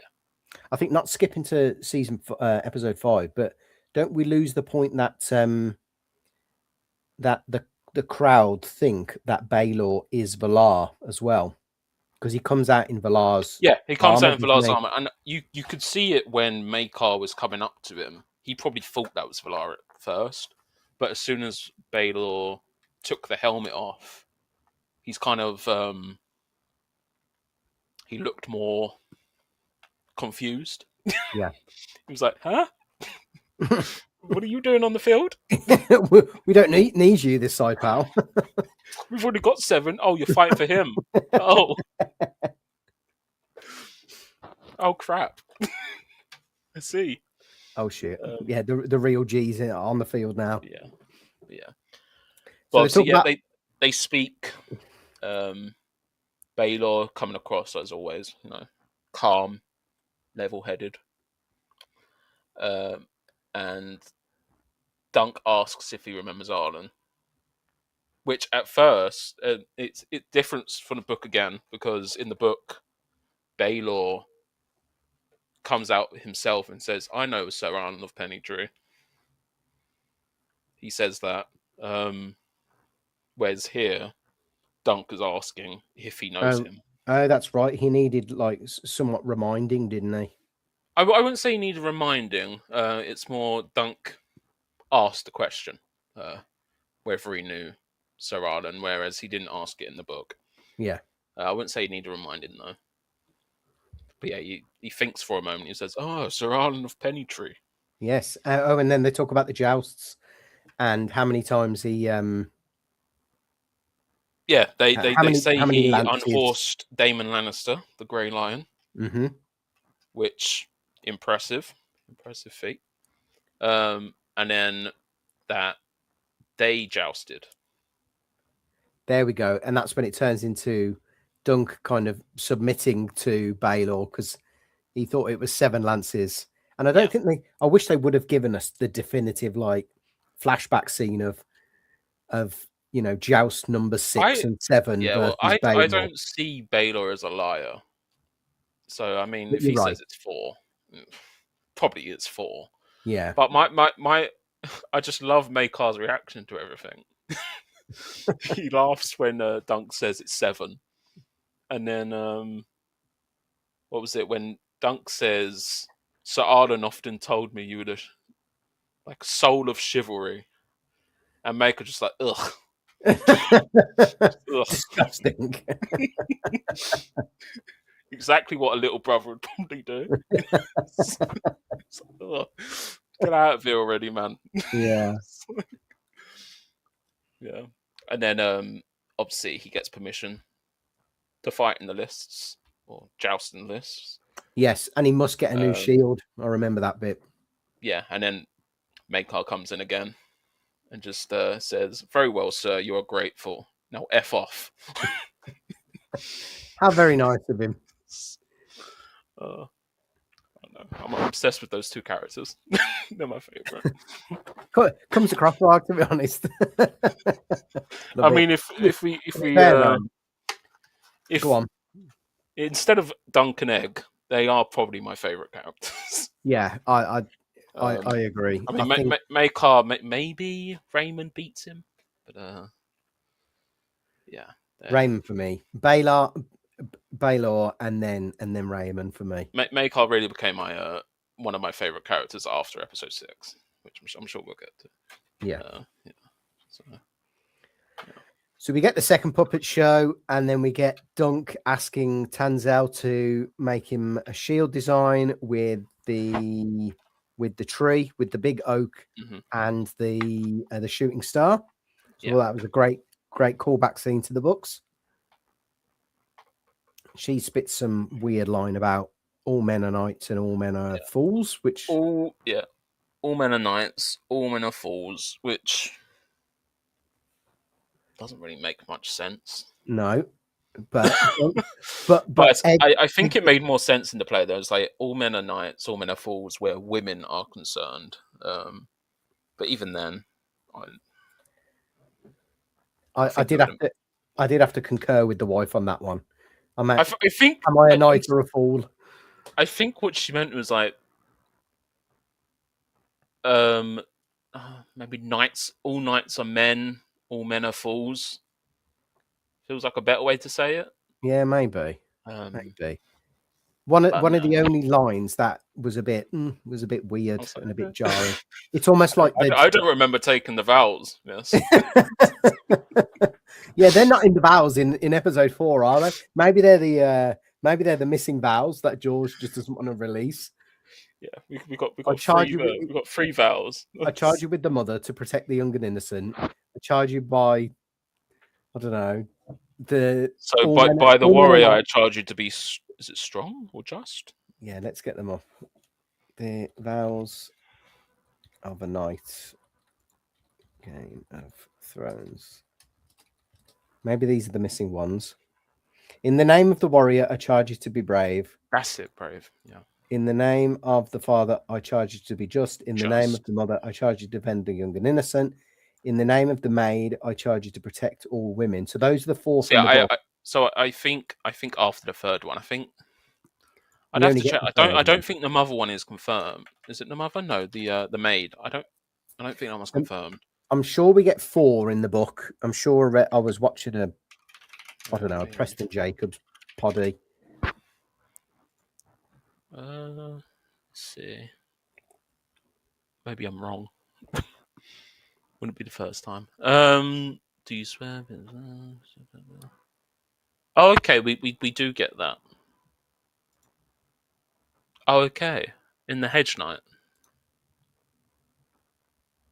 So we get 4. We get 4. Hedge Knight, we get 4.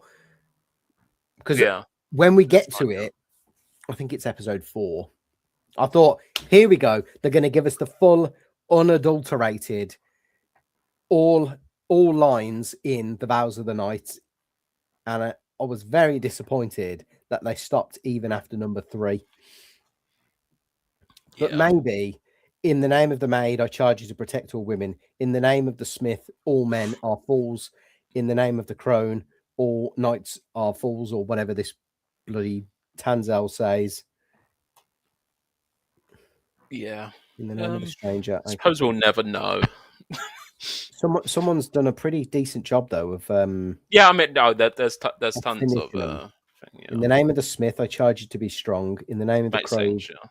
I charge you to be wise. In the name of the stranger, I charge you to keep your vows till the Oh, end of your days. Oh, that's no, quite I good. like it. Arise, Sir Varga, a knight of the Seven Kingdoms. Oh, a knight now. That's great.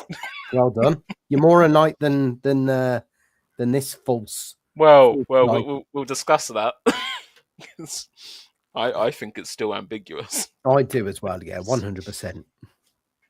Let's speed run through this. So we get the Lionel again. Oh yeah, there's a little scene between these two. little scene about basically Dunk not being very good with women. I think. Yeah, it was a very funny thing because he said people often because Egg asked Egg said people thought he was puny because he was wondering whether he could be a knight. And Dunk just says, "Oh, people think I'm stupid," and he just does not follow up on it.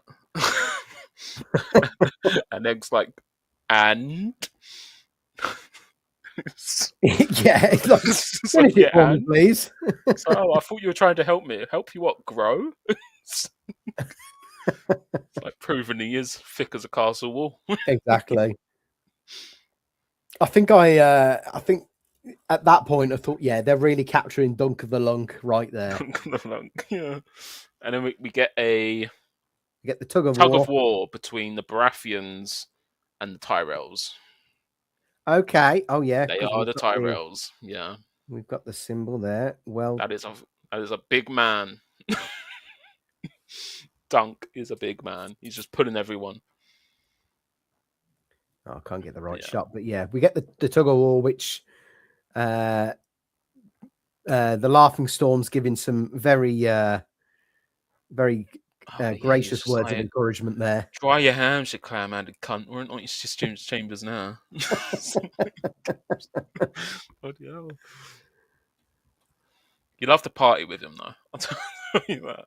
Oh, that is a great laugh. Yeah, that is a great laugh on the beers. I think the next scene is he goes to Steely Pate, which there's a slight error with this scene. Go on. If you look on his back, his shield is still there. Yes, I caught that live on air. It's there until he sells Sweetfoot as well. So, there it is. Yeah. Yeah, there it is as well. Because at that point, he's already sold the shield. Yeah, and obviously, I think they've used CGI to black it out. Got you. But yeah, I'm just wondering, how do you miss? Unless it was, I have a feeling that it was initially meant to be in episode 1, because that's when the Smith scene was meant to take place. But they've changed it around. Oh, got you. So we make our way to the joust, which is the highlight of the episode. Now I need Tully eating a fish. Yeah, I need to. Oh yeah. So we get there. The Targaryens all lined up, and the other Targaryen just not being spotted, even though he's within eye shot, I would say. No, not really. Yeah. I mean, it's dark. And he's on top of Dunk's shoulders. To be fair, it's dark. He's wearing some smelly ass clothes from a small folk person, and I don't think they're really looking at him. Very true. So we get the Tully fish, which is absolutely. I heard the actor actually wanted to bite the head of a fish, so that is an actual fish. Oh my god! And he did that several times. Getting the scene right. probably his own choice as well. Yeah. Again, just showing off. Yeah, it was his choice. Yeah. Again, showing off the armor. Just looks amazing. Armor's busted. Here we go. Oh, we got the Laughing Storm, which He's still got the antlers, and he's got that great. I'm sure that's the Baratheon stag. Yeah, just the Baratheon stag. I think some of these pauses aren't going to do us justice. Couldn't That's make a out high tower. That's a high tower. Okay, Yeah, you see there the was burning. Prince Valar. Our first sighting of Prince Valar, except when he's in the background of the first Aryan scene. Oh yeah. My gripe is that they didn't show his white stripe enough on his hair. Oh, at the back.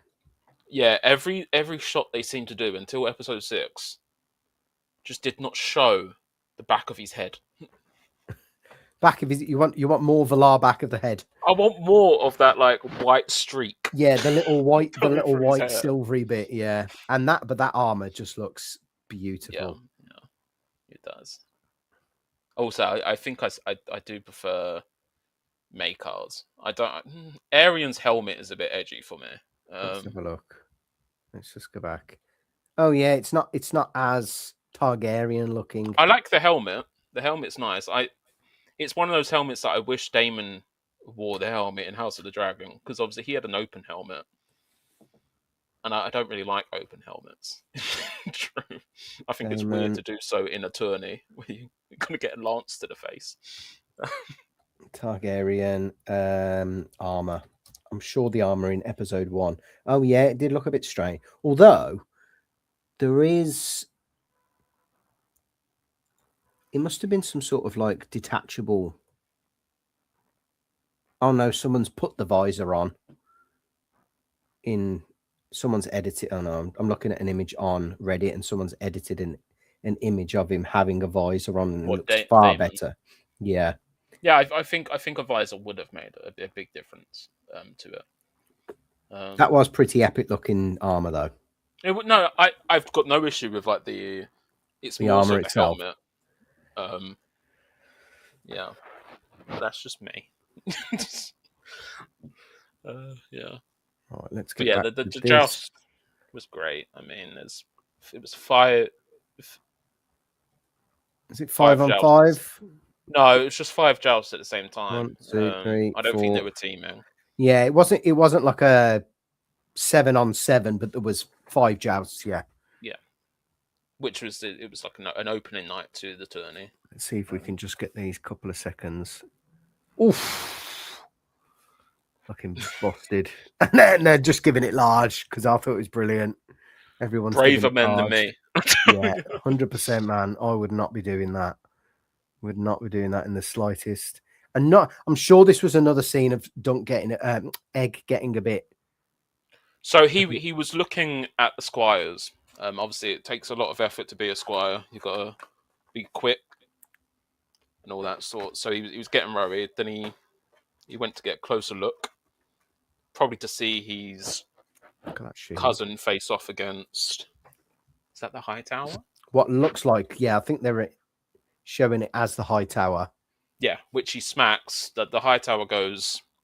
His horse breaks through a ton of stuff. And then that's when we see the Longthorn Tyrell moment. Isn't that when the horse falls on top of him? So yeah, he's in front of Longthorn Tyrell at the moment, and Longthorn Tyrell, I'm just going to call him Tyrell now. Tyrell, yeah. The Tyrell sees him. He pulls his horse back, drops his lance, round here, and falls off his horse. But then he grabs, like, a horse is charging towards him, and he grabs the horse, gets on it while it's moving, and then like slides across the ground, the shield. So he manages to pick. Yeah, this is it here. Does he pick the shield up? He does. Yeah, he picks the shield up while he's going. Which not his shield, not his horse. Yeah, exactly. He's just mix and matching. But yeah, then Dunk starts to get worried because he sees like these people are leagues ahead of he's exactly him. Then we get some Egg talking about Yeah, we get dirty a Blackfire Blackfire scum. mention. Yeah, Dirty Blackfire scum. I thought that was you quite. yield Blackfire bastards. There we go.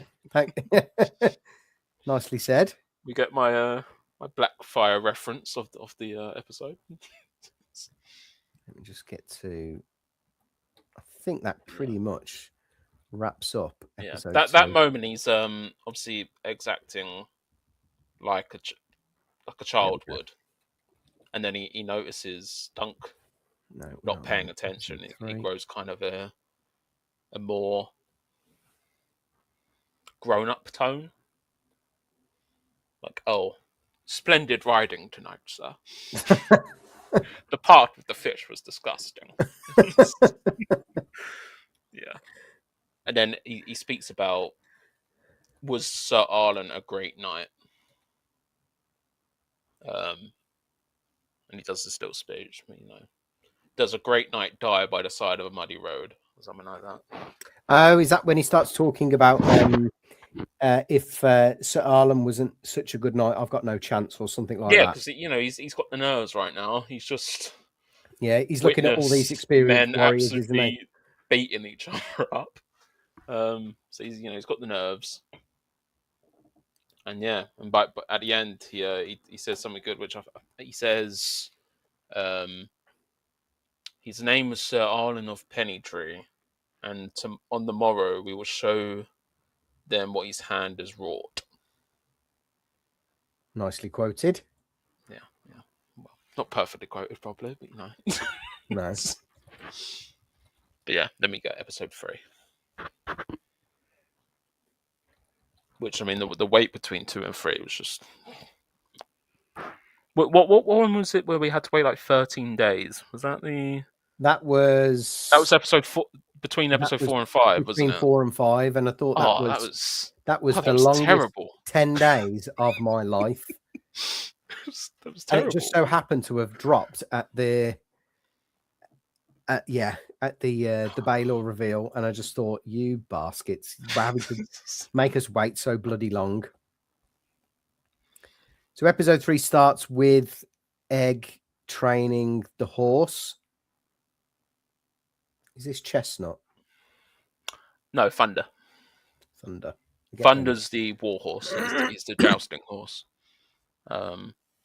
Chestnut is I think he's the old one.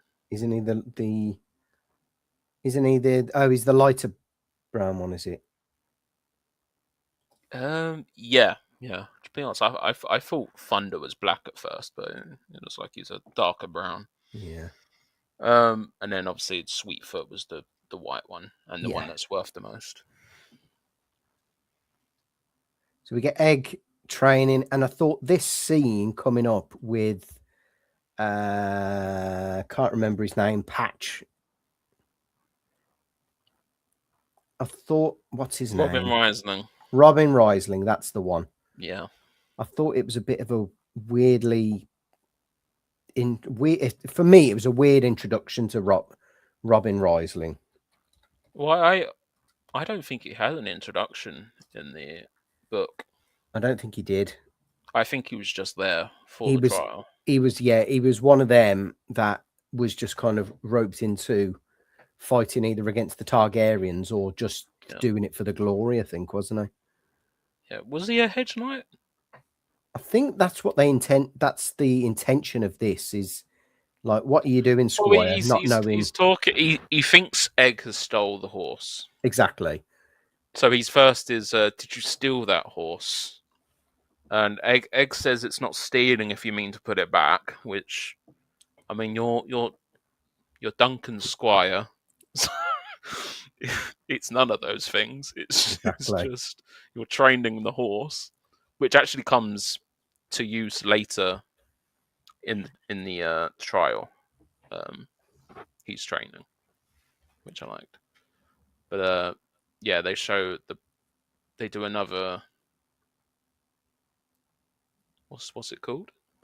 Another past scene of Riesling losing his eye, which was graphic.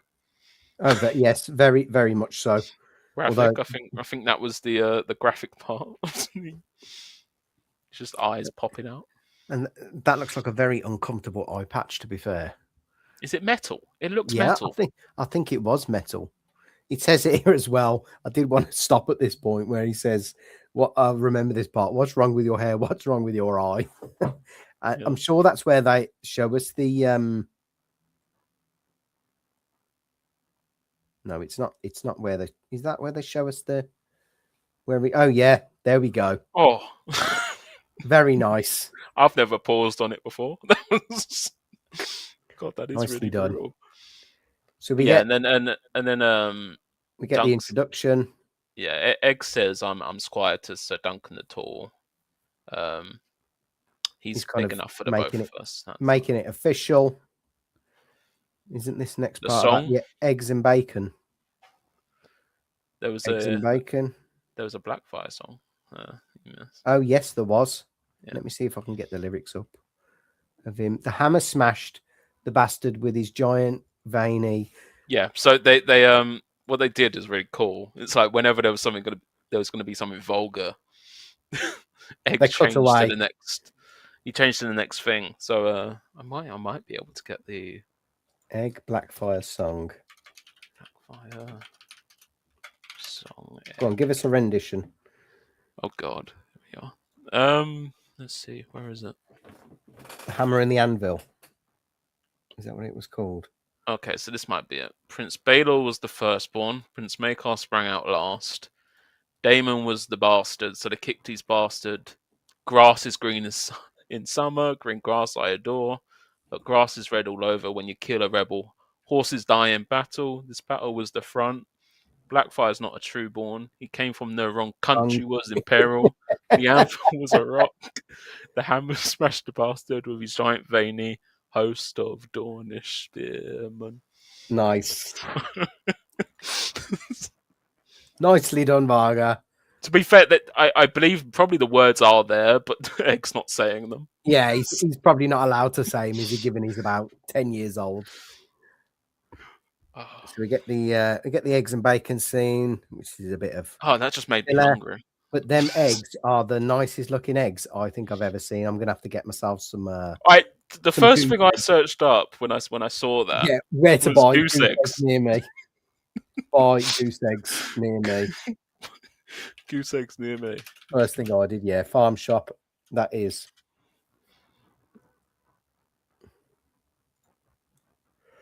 Dalston egg shop. Free range goose eggs. Oh my god, 38.75. Oh look, they're in laying season now. Get some. You're getting mid-February to end May. Oh, so that sandwich was looking banging. To be fair, it's making me quite hungry. Maybe some softer bread. And I'll yeah, it looks like they got the heel of the bread. The pair of them have. And then we get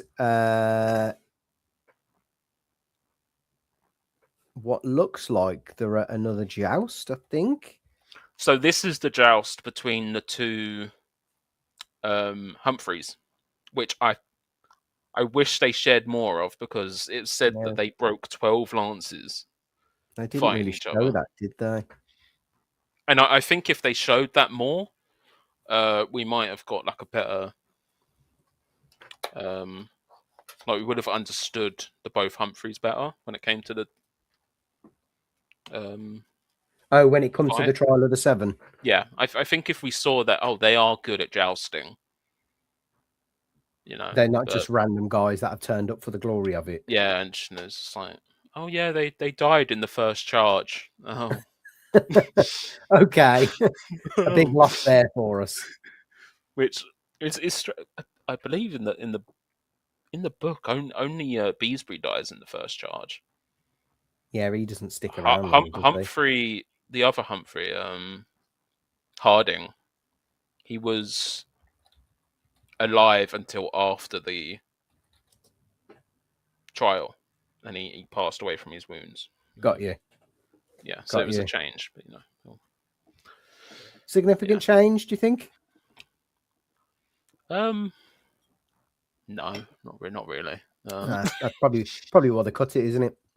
Yeah, and then we got We got this Plumber again. new scene with Plumber, which kind of goes nowhere, really, doesn't it?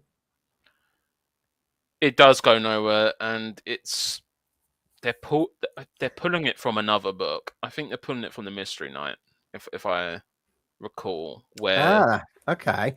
one approaches Dunk to stage the joust. Oh yeah. Yeah, so it does go nowhere because we get the trial, and the tourney just ends, really. Which, I mean, after a prince's death, you don't Well, don't yeah, expect it's not. anything less, really. Yeah, you're not exactly. Yeah. Oh yeah, the prince is dead. Can we get back to jousting now?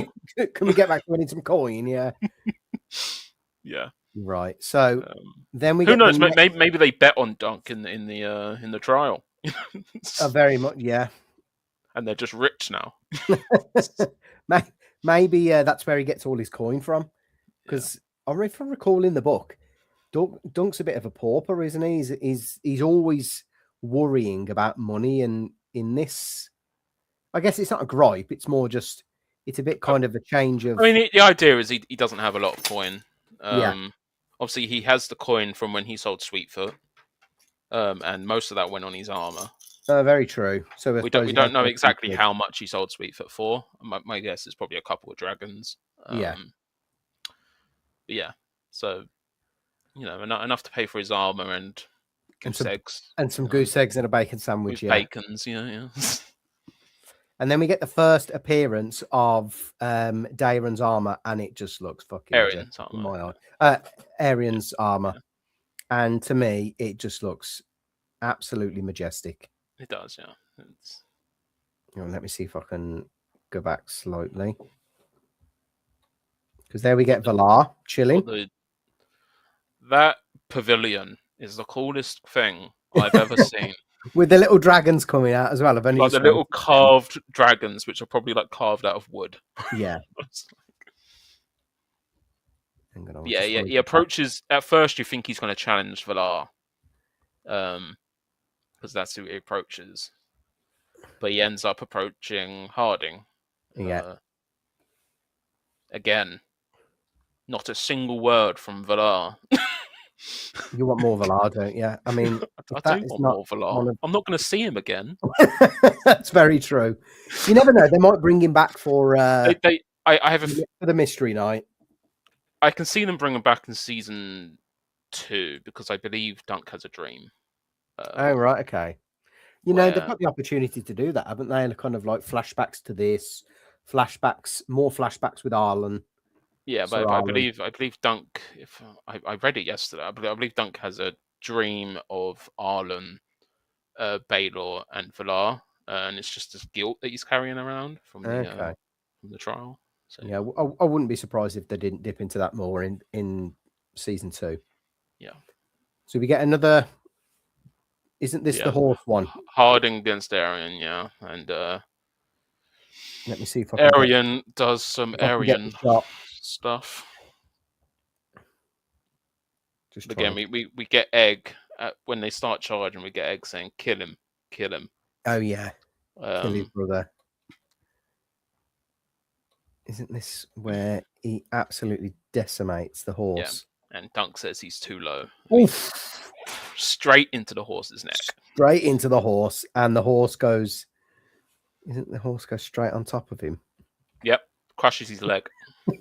Oh, God, and Baelor looking very, very just pleased. Cringing. He's just cringing. I was like, oh God. With his brothers, with his nephew's antics in the jail. We got to remember that they are there to build a better relationship with the minor lords and the small folk. Exactly. So the fact that he's just gone and crushed someone's leg and killed a horse. And killed probably the relationship as well. All because probably Makar's not there. That's probably why he's done it. Because as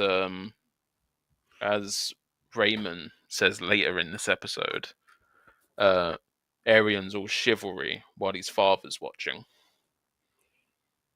So not there. Yeah, this is why he's acting out, because he's not there. He's looking for his other sons. Exactly. Pops isn't there. Yeah. So then we get more. Oh, then we Yeah, get but I the believe that they showed the Kingsguard armor, that bloody spike on the helmet. Let me see if I can go back. No, it's further forward than this. Yeah, I think I've just Bit forward. here we go. It's a bit back Yeah, from here. yeah. Here we go. Are you on about that spike that there? bloody spike right there. The bane of my existence. Get it off your head. The horse is looking pretty good as well. Yeah, dripped out in white, a white horse in white. Very nice. But yeah, then we get the aftermath and the party. This song, yeah, weird song, isn't this? The woman and taking it up the back end with a yeah. So I saw a inside the episode clip. Oh yeah, where Lionel's actor is saying he had to get used to swearing around Dexter, who plays Egg. Right. And then it just cuts to Dexter saying, "I don't like swearing. I only do it because it is my job." Fair play to you, lad. Committed to the cause. Fair play to you. Oh, it was a funny inside the episode. Yeah. Then we get the fortune teller. Well, so thoughts on this, Varga? Because this is a big change from the book, and it's got some weird implications or some unnecessary foreshadowing. Should we say? So overall, I didn't like it. I think I wish they would have kept the fact that Aegon would be king out of the prophecy, even if they were to show it. Do you think it was too early in the episode? Like they could have waited. I think if they did the rest of the prophecy, it would have been fine. Like, you will die in a hot fire. But it's the thing where she said, "You will be king." Well, I was like, you didn't have to say that. Well, and obviously, I know he's king. I know he's king, but not other people know that. Exactly. So now they're going to be thinking the entire episode, "Oh, this kid's going to be king." Well, so he must be a Targaryen. It was a bit jarring for her because she was puzzled with that because at the time, obviously we know, but she was not under the assumption that he was a Targaryen or a prince or anything like that. Yeah. So yeah, I mean, it was cool to get some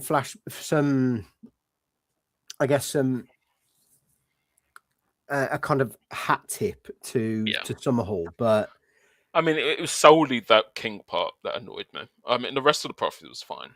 It was just that king part. It does make out a bit ambiguous as to whether or not he was Egg. This is whether or not he's going to be a good king in the story as well.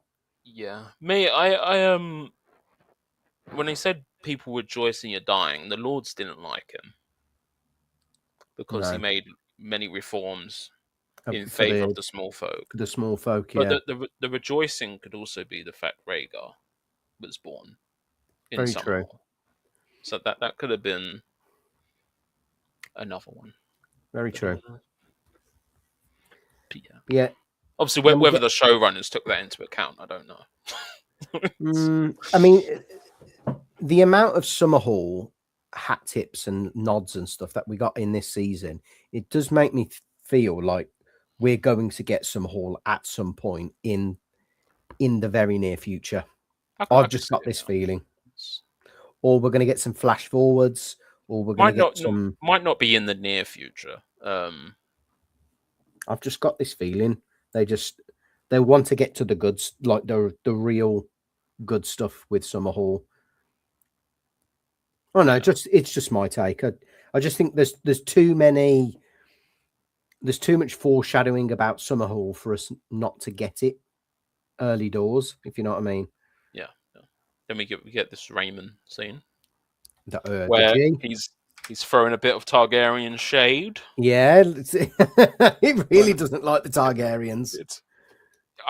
A lot of it, I think, is from Stefan. Of course. because he says at the end, it was Stefan that told me about the tits when he said the best thing a Targaryen could do for this realm is finish on his wife's tits. What a line, man! What a line! Yeah, but it just goes to show how the lords, the smaller lords, feel about the smaller houses feel about the Targaryens. Very after true. they've lost their dragons. Yeah, I was just about to say that, considering they've got no dragons. We've had the Dance of Dragons. We've had the Blackfire Rebellions like previously, which is probably why a lot of lords are like, oh, I'm getting sick of these bloody inbred, white, silver-haired people now. But yeah, it goes to show why they are at this tourney, really. Yeah, it is trying to gain more political favor, isn't it? Considering they've got no dragons to. Yeah, because the king sent them there. That's why you're bringing like 6 Targaryens to a single tourney is another thing. But exactly, and they all take part in a trial by 7. God, I would hate to be Daeron when he hears his son's dead. I was going to say that was a bit of a silly decision, isn't it? Like two are lost. So, let me get it straight. You went to a 13-year-old's wedding, or no, birthday. 2 were lost. And... one's dead. What? Yeah. So you've exiled one. You've killed the other. It nearly killed the another one in Arian. Don't worry. He won't grieve for long. Not at all. That sickness will come in soon. Exactly. Then you get the 3rd dragon show, which I was surprised it was Tanzil being Serwyn the of the mirror shield. But I think they did this purely so Arian had a reason to break her fingers. Exactly. And I think this is probably one of the shots of the episode or the show so far. But yeah, what a great puppet show this was. Yeah. And it was almost like, yeah, that was my reaction, to be fair, because it was a pretty good it was a pretty good puppet show. And I'm glad they've leaned in on the puppets. Yeah. Funny enough, a part of me understands Arian in this scene. Oh yeah, absolutely. It's very blasphemous, isn't it, really? He's got no context to what they're doing. All he sees is a dragon being slain. Exactly. It is very blasphemous. Yeah. And I think, Dunk says it in the next episode. Treason by puppetry. And Baelor's just like, well, it's the sigil of the royal house. Well, exactly. There we go. There's the shot. I can't see it. It's like, is there bone? Looks like exactly. Bone. And then Dunk just sees red and gives him a clout round the ear, as he's been wanting to do. Mm-hmm. Edge of my seat, by the way. Oh, this was a great little thing. I did think the next part, he plays such a good part actually at the Arian. And yeah, because he's not like one of those. He's not Joffrey, who would have like been mad. Like, well, he obviously is mad, but more like vocally mad. Like, how dare you touch me? Blah blah blah. No, whereas him, he's quiet. He's more of a. He's more calming. He's calculating. He's calculating and calm, which it differs from the book, I believe. But Dunk has another go here, which I like. Fair play to him.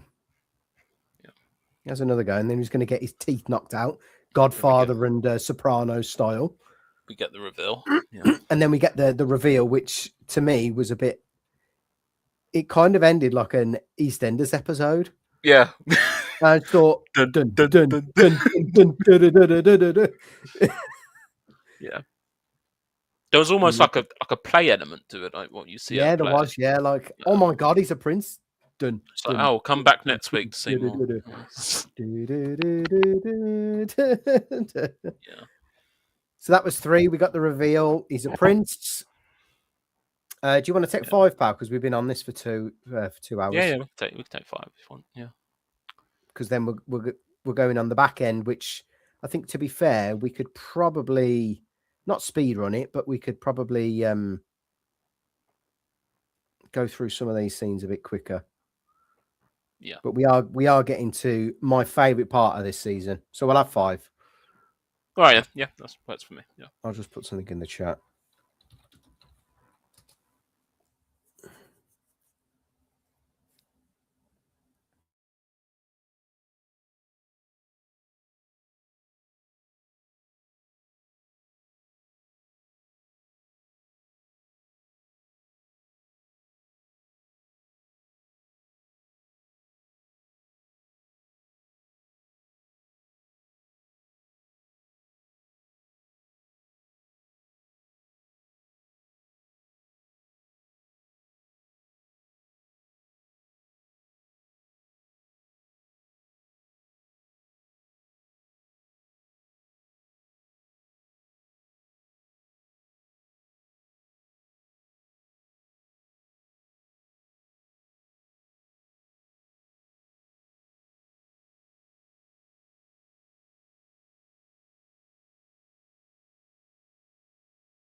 Right. What we didn't do for 2 and 3 was give our episode score. So we didn't. I was going to bring it up. yeah.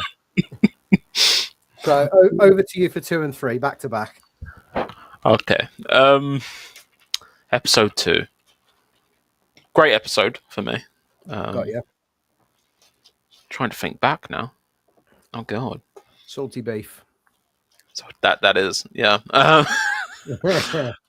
Obviously, yeah. My one issue is probably the way they introduced Baylor. Well, Dunk going to see Plummer. Yeah. Yeah. They Dunk came off more sneaky than he actually is. But yeah, but apart from that, yeah, great episode. And obviously, I mean, the Shield mistake.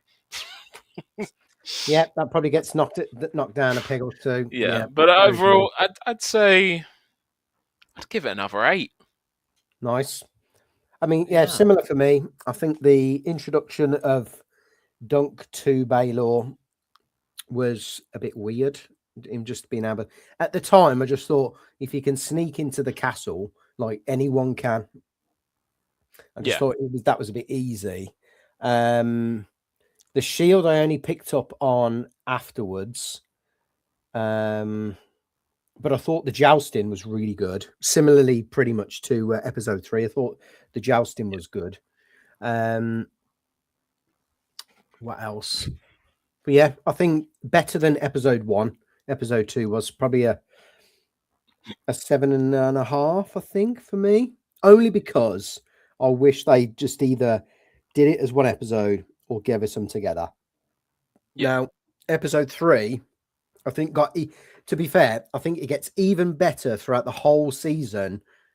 And then there's obviously like a bit of a drop off on episode 6, which you'd expect because of the, the crescendo is like episode 5, isn't it? Like any Game of Thrones episode is. But the penultimate one's always the big one, and then you get the next episode, which is exactly. It's slower. It kind of say your farewells to these characters. Exactly. It's probably the last you see him of most of them. But episode 3 for me, even better than 2. Aerion looking sick in his armor. That joust was brilliant.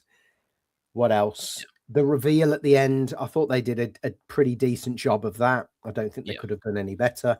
And we just get to see how much of a threat or an antagonist Aerion is going into this episode and number 5. What about you? Yeah, I agree. I mean, I like how they were growing Egg and Dunk's relationship in that episode. And I mean, the Aerion and Harding joust was great. Yeah, the brutality of it was awesome. The brutality of it, yeah. Yeah, for me, that I'd give episode 3 a 9. Nice. Yeah, there's some areas of improvement, but a 9 is good. Yeah. Right, let's kick on with 4, because I don't think, if I'm honest, I don't think as much happens, but I think what does happen is a lot more. There are a few key scenes in 4, definitely. Yes. So we start with Dunk having been captured after taking out Aerion and then being captured by what I'm presuming are either bodyguards or members of the King's Guard or someone, but he's now in some very dark dungeon. cell. Yeah, he's in a dungeon. Dungeon, and he's been welcomed by Egg in his Targaryen robe for the first time, looking very Targ and looking very dapper. Yeah, and giving It was this. I was looking at the Targaryen armor, their household guard. Very happy, yeah. Yeah, if you go back to when they both come in the room, and I was thinking, is this Targaryen armor, or is this just Summerhall armor? Oh, that's a good question. That could be Ashford Guard armor. No, it's not. It's not Ashford Guard. They're definitely Targaryen household guards, but it's whether it's the actual proper Targaryen armor or if it's just Makar's. I have a feeling it is the the Targaryen household guard armor, because we don't see any other renditions of it. So it's very cool armor, I'll say. Yeah, I do prefer the House of the Dragon one though. They look more like Freys, to be honest with you. I actually thought that they were Ashford because I couldn't make out any of the. No, unless it's just my TV. the Ashford ones, they have like bright. I think it's a cream and orange Oh, okay. color. Yeah. So we get Dunk making Egg feel guilty for leading him on So almost. You know what? I got to admit, actually, I didn't warm to him in the first few episodes, but from this episode onwards, he really kicks it up a notch, I think. Yeah. Especially that. Little tear in his eye. Yeah, you just think, oh, bless him. Go away. Trying to make him guilty.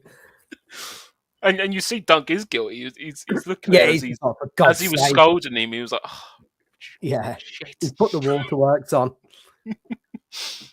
Dry your eyes.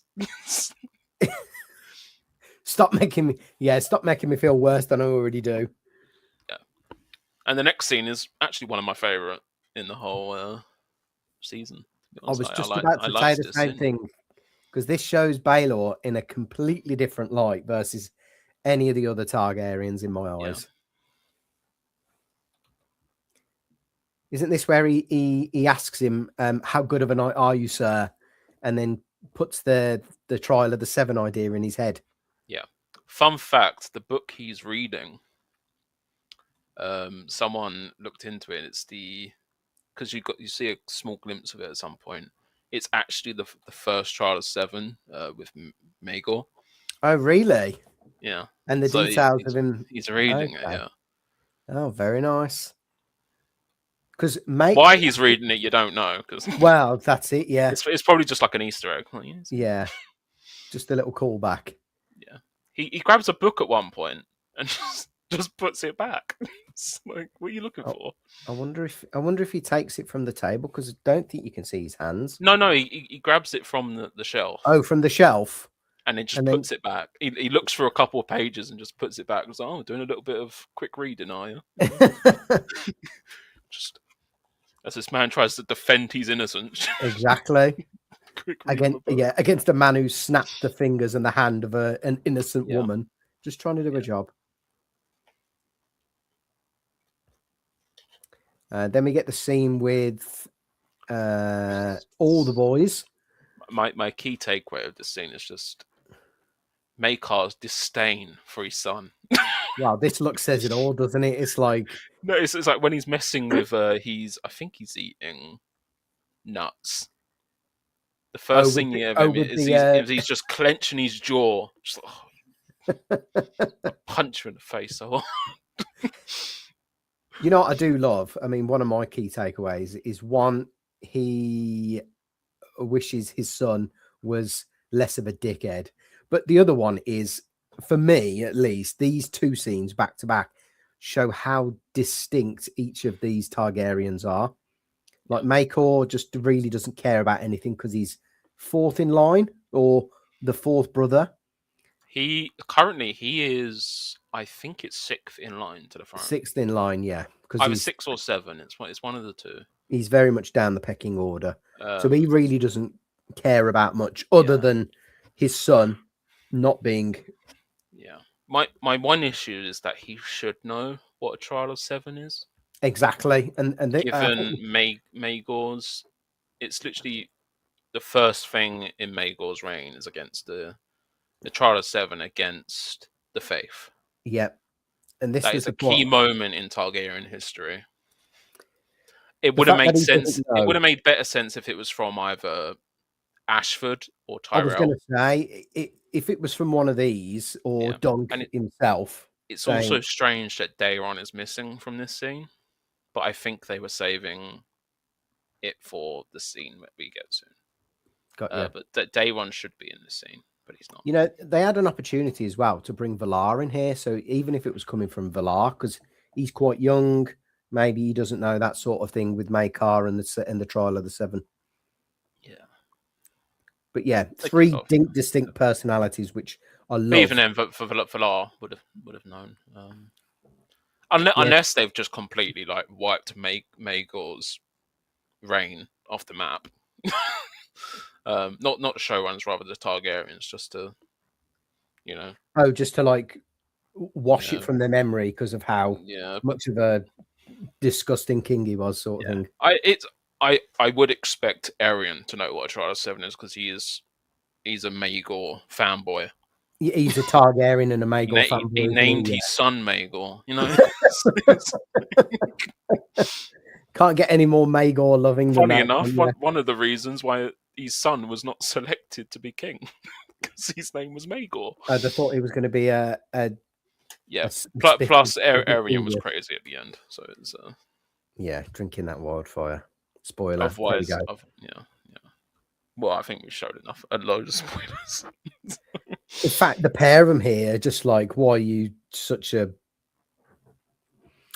yeah. Yeah, I mean, yeah, mate. When Makar calls him out for his sort of cowardice, like why Oh, I you do t- like that bit actually. You're right. Where he says, yeah. "Why don't you fight him 1-1?" And I look. I think I shouted at the TV like, "Would you want to fight him 1-1?"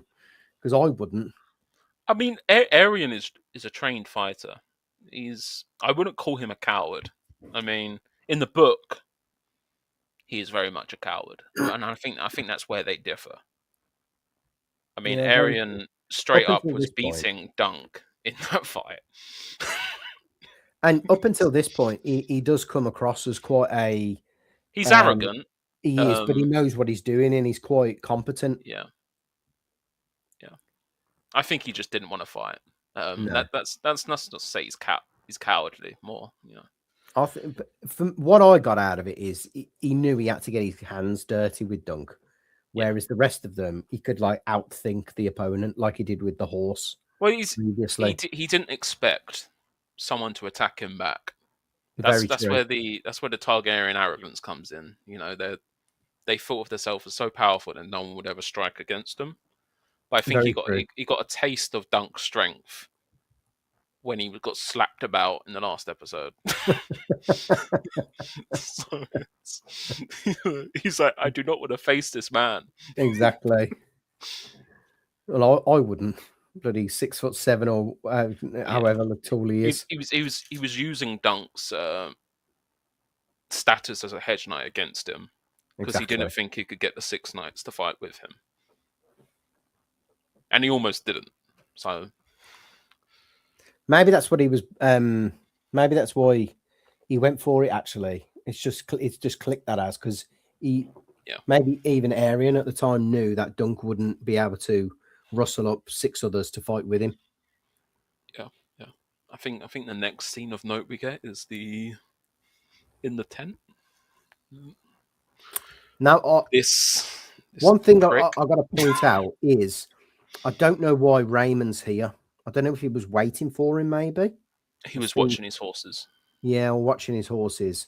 But at the time, what I'm saying is at the time, it kind of come across that he just appeared out of nowhere. But then I thought, I suppose you saying he was Yeah, watching his yeah. I mean, yeah. makes sense. He appeared from behind the tree.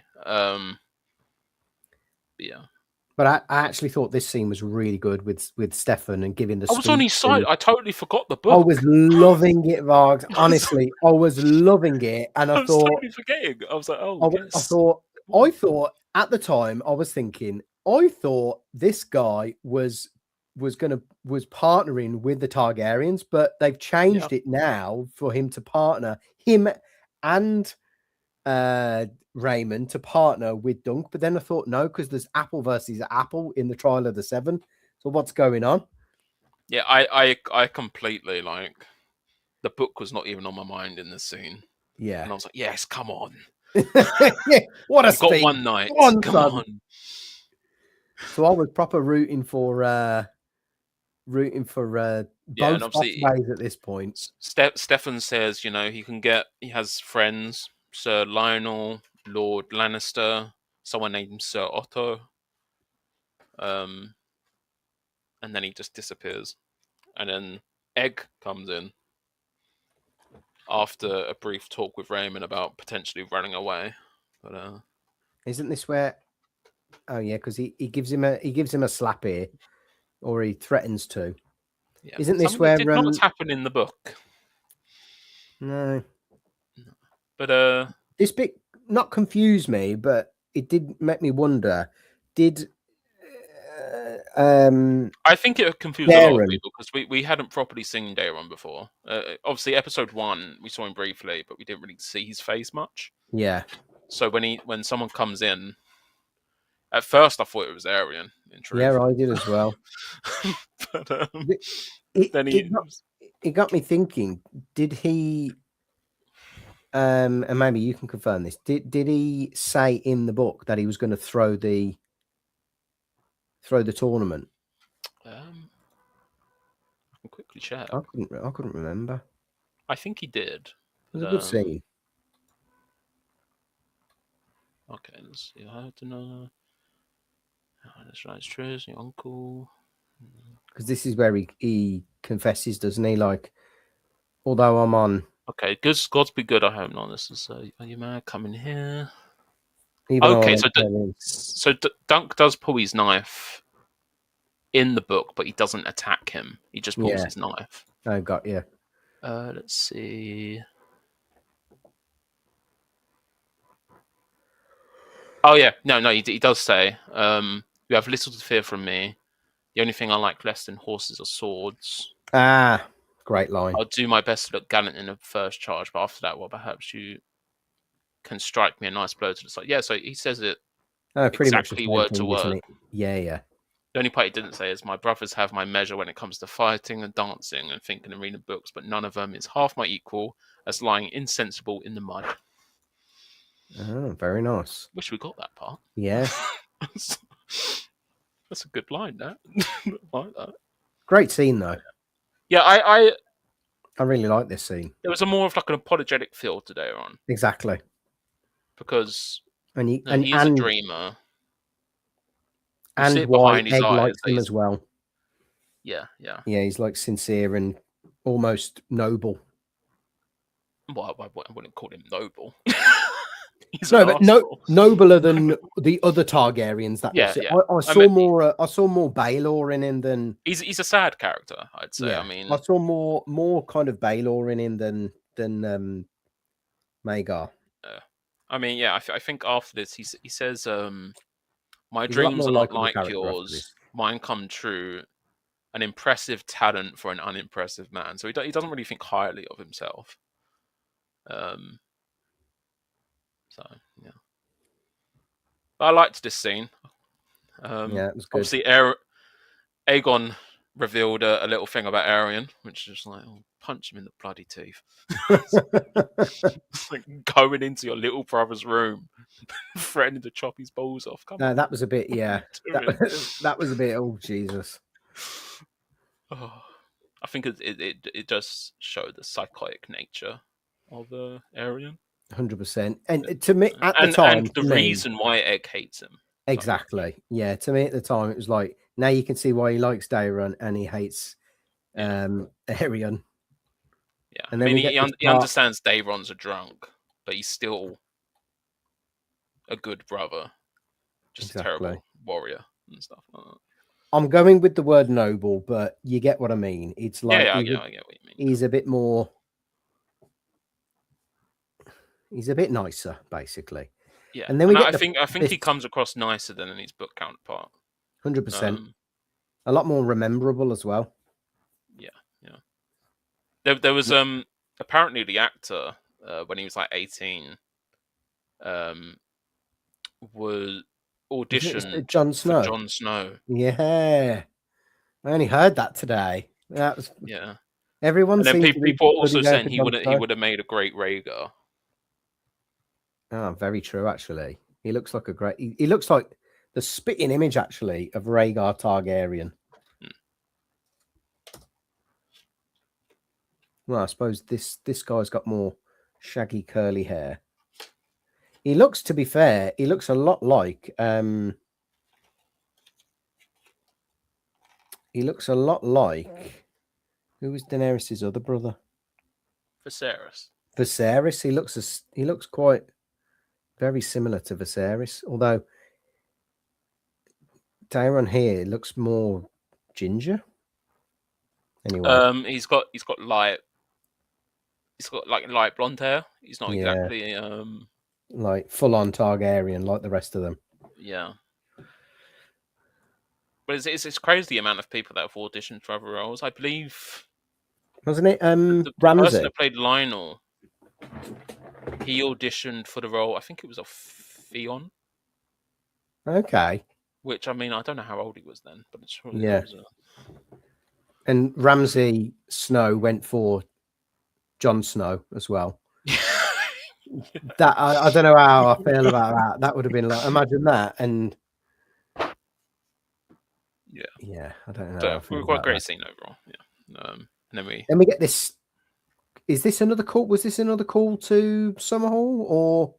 So there are two ways we could see it. He said, I'm trying to bring back to what he said now. He said that he saw Dunk, a great big dragon. Dreams of a dead dragon over him. And he also said a fire. And the dragon had fallen on top of him, but he was alive and the dragon was dead. And people took this to possibly be Aryan at first, killing Aryan. But he's not that. He's not a big dragon. He's a small little thing. Yeah. Obviously, then we learn the next episode that it could have been Baelor, but there was no fire. Yeah, very true. In the scene, I went straight to Summerhall with this, and I have a feeling that possibly Egg is the dragon. I think so. My mind went straight to Summerhall with either an actual dragon or Egg on top of Dunk in and a fire. It could be tragic if the way they're playing this is that Duncan's the one that kills Egg. Well, not to get into it right now, but I think that's how it's going to go down at Summerhall. Yeah, which is pretty tragic. which is typical A Song of Ice and Fire, isn't it? Really, like they've been brothers and basically siblings all the way through, and he has to. Well, what we know is that Duncan's the reason that a lot of Targaryens got out of Summerhall. Yes. He rescued, is it Rhaella? Rhaella, while she was giving, birth to him. Yeah, that's. But whether he kills Egg, or whether something tragic goes on, or whether he has to take Egg out because he's it brings me back to what Aemon said in books when talking about his brothers. He said all his brothers were killed by dragon dreams or something like that. Every single one. So obviously dragon dreams affected Aegon at some point in his life. Yeah. And what is interesting is they affected Aerion as well, which probably why he's so crazy. Yeah, true. Very true.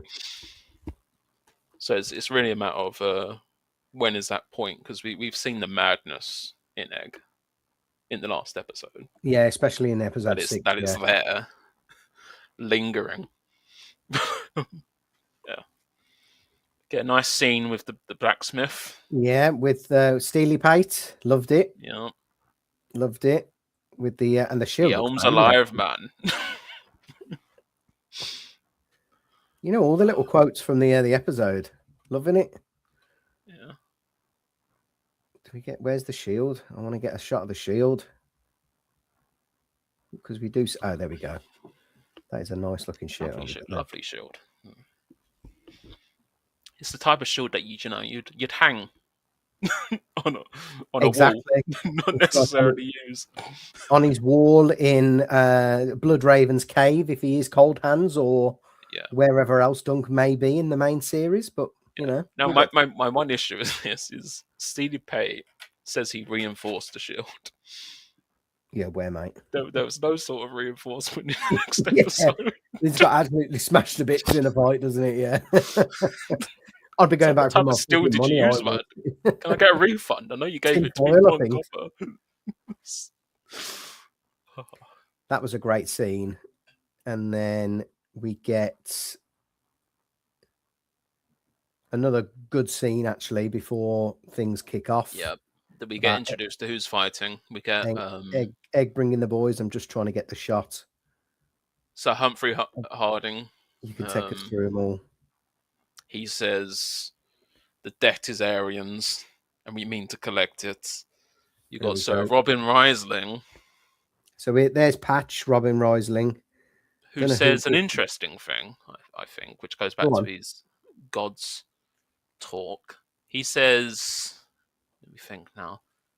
He says normally he'd be faithful to the king, but when the crown goes against the gods, Sir Robin goes against the crown. Ah, another banger line. Yeah. We get Humphrey Beesbury, who says absolutely nothing. Apart from just looking. I have a feeling I have a feeling they cut out his line because he's standing at a different position when Lionel comes towards Dunk. Got you. So I have a feeling he said something, and maybe they just think, doesn't really fit.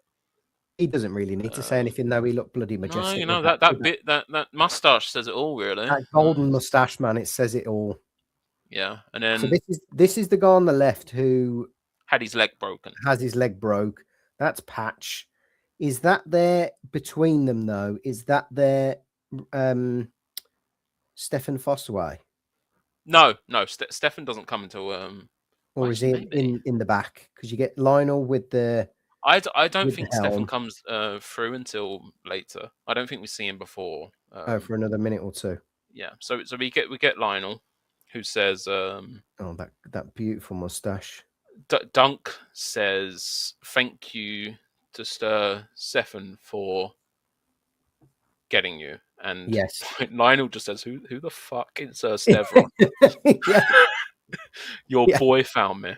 Now, what's interesting is he doesn't refer to Egg as like the prince found me. No, he says your boy found me. It got me thinking. Does he still not know who this kid is? Yeah, he's wearing Targaryen colours. Exactly what I thought at the time. Like, does he not know that he's the prince? Which means if Egg did collect these guys, he didn't collect them as Aegon. No, he collected them as Egg. Yeah, exactly. Or maybe he collected some as Egg, and some as. I think he probably collected Riesling as Egg. Yeah, because Humphrey probably as Aegon. Riesling probably as Egg because they've already met. Beesbury probably. I don't know about Beesbury because Beesbury, we've seen that he's been in Lionel's tent, but he's also the brother-in-law to Harding. So maybe Harding's brought him along then. Yeah, and obviously like Lionel is one because he likes Dunk, and the other because he just wants to mash up Kingsguard. I was going to say, yeah, he wants some glory, doesn't he? Yeah. Which is where you get that like Robert in him, no Robert Baratheon in him, rather than just Renly. Storm. I wonder if he's doing it drunk. Numb the pain. So, yeah, I'm still drunk. You know, there he is. This armor. I hate him, but I like the armor. It's such a great twist. The apples on the armor. It even got me this twist, and I thought, "Oh, you bastard!" I actually forgot that he goes over to Aerian's side. Aerian promises to make him a lord. Yes, which, I mean, he's the second son of a fourth son. How he's making him a lord of anything, I don't know. No, but from what I gathered from episode 6, he has been made a lord. So there was probably a parcel of land. I think they own. Is it? It's not Honeyholt. That's Beesbury, I think. And then we get Raymond asking to be knighted. Yeah. Now at this point, I thought we were going to get all of the vows, but I was very disappointed. Yeah, this is another case of where Dunk is hesitant to knight him. Yes, which And makes you think he wasn't knighted. I But there thought is at the point he either just doesn't know the vows, or it's because he was never knighted. yeah, but there And could be another reason, and that's obviously by knighting Raymond, he's potentially sending this man to his death. that's a very good point. Actually, he's hesitant because he doesn't want to make him a knight, so he joins. And we've seen what the guy was wearing in the trial. He had chainmail, and that was it. And that was it. Yeah. He's just ran out onto a field with everyone with armor except him. But yeah, Lionel knights him, which Lionel is an does the honor doing. considering he is a Baratheon. Absolutely. And then we get, well, actually, I'm going to come to the speech because I think the speech is fucking fantastic. Oh yeah. And he says the thing. And I believe you didn't like a part of it, right? I'll get to that bit. So we get the speech. What I don't like is in a moment. So I like the speech. I think it's probably the second standout of the episode. I want to get the shot. To be honest, there are a lot of standouts on this episode. There are, to be fair. Where is... Oh, no. That's the part I don't like. Are there no true knights among you? Where does he say it? I want to... Is this where he says it? So yeah, that's the part where he's saying like... Oh, look at that armor. Jesus. That's what I'm saying. This armor... You can tell Aerian's armor is heavily inspired by Maekar's. They are so similar. Exactly. Yeah, I was not surrounded blood, but I have followed his example, as your sons will follow yours. So he's actually pleading to these lords.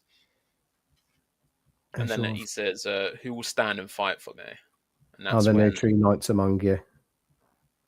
Oh, so that's after. Yeah. Is that after the... So, are there no true knights among you? I think that's the final line he says before Baelor comes through. Oh, got you.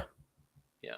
And then we get the fart, which just took me out of the scene, if I'm honest. It pissed me off big time. I will defend from the brute. I know you like it. I will defend the fart with my life. Because I thought it showed the Lord's just carelessness of the situation. They don't care. They're just here for the spectacle. Yeah, it's for the spectacle. They don't care. They've lost their courage, their honor, most of them. This Bracken, I mean... Yeah, the brute. Ugh. I think he come up with the brute, actually. Yeah. Now, one thing that was discussed, though, is to whether or not that the common folk were laughing at this point. And I think the other thing that personally that they missed here from the books was when Dunk is going into battle and the small folk are not congratulating him, but giving him good wishes. I'm sure a woman kisses him on the cheek. Yeah, and he asks the blacksmith, why do they cheer for me? Because you and kept the blacksmith your vows. replies, because you're a knight who keeps his vows. And that's the one. Ira Parker in a Q&A, he's the guy, the showrunner. The showrunner. He said that it's one of his mistakes not to include it. That it was in the script at some point, but it was cut out. Oh no! So we could have had that thing. So he says that's one of the couple of mistakes that he's made this season. Sake. Which I mean is something that Ryan Condor would never admit to.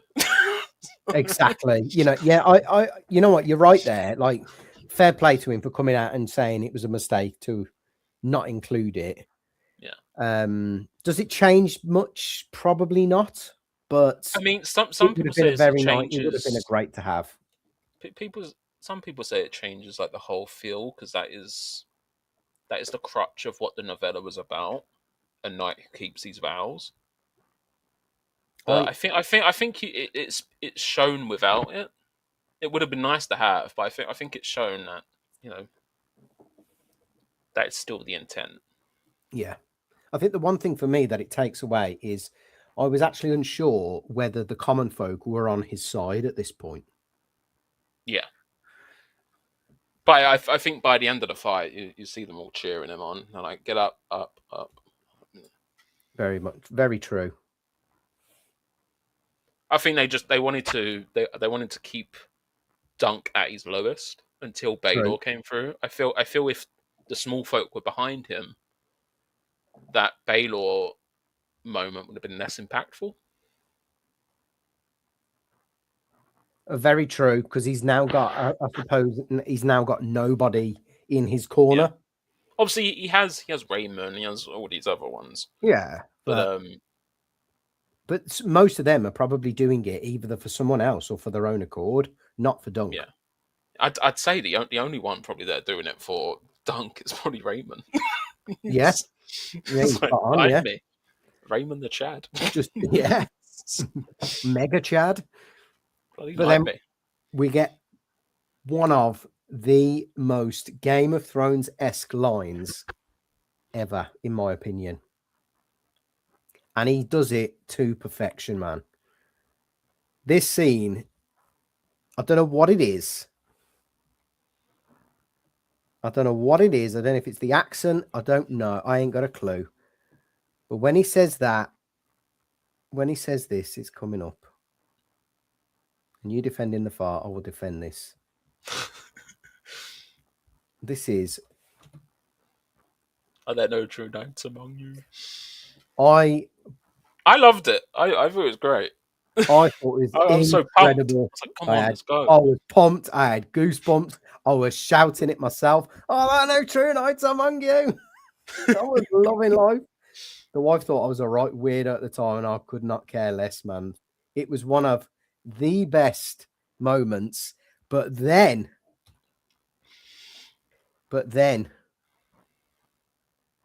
we get... Oh, we've butchered it.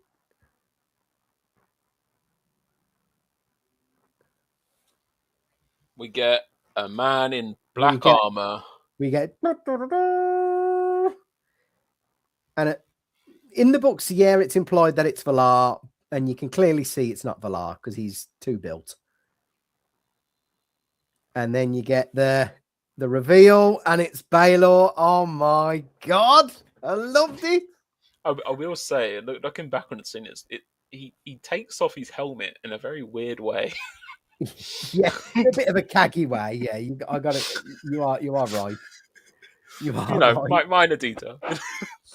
But I like Makar's face. Like, you could see that the reveal shocked him.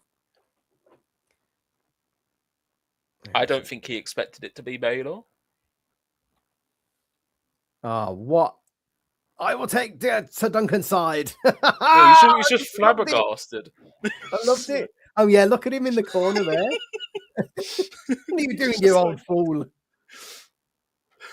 Let me see if I can scroll by 1 second.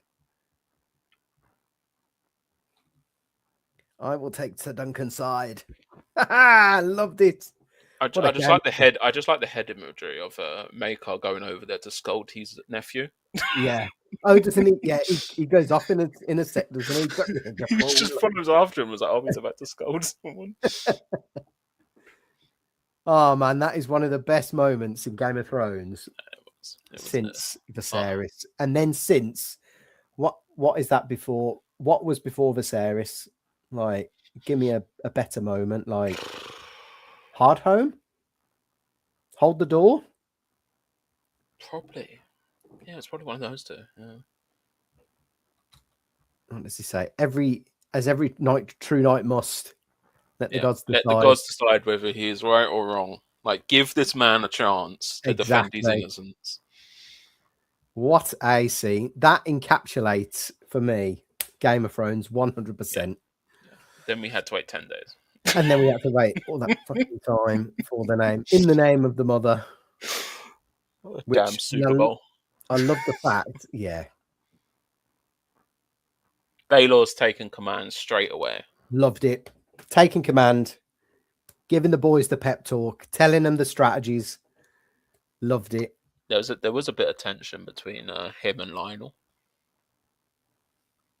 Well, with what Lionel said, I suppose you think, like, he said, "Mother loved you best, huh?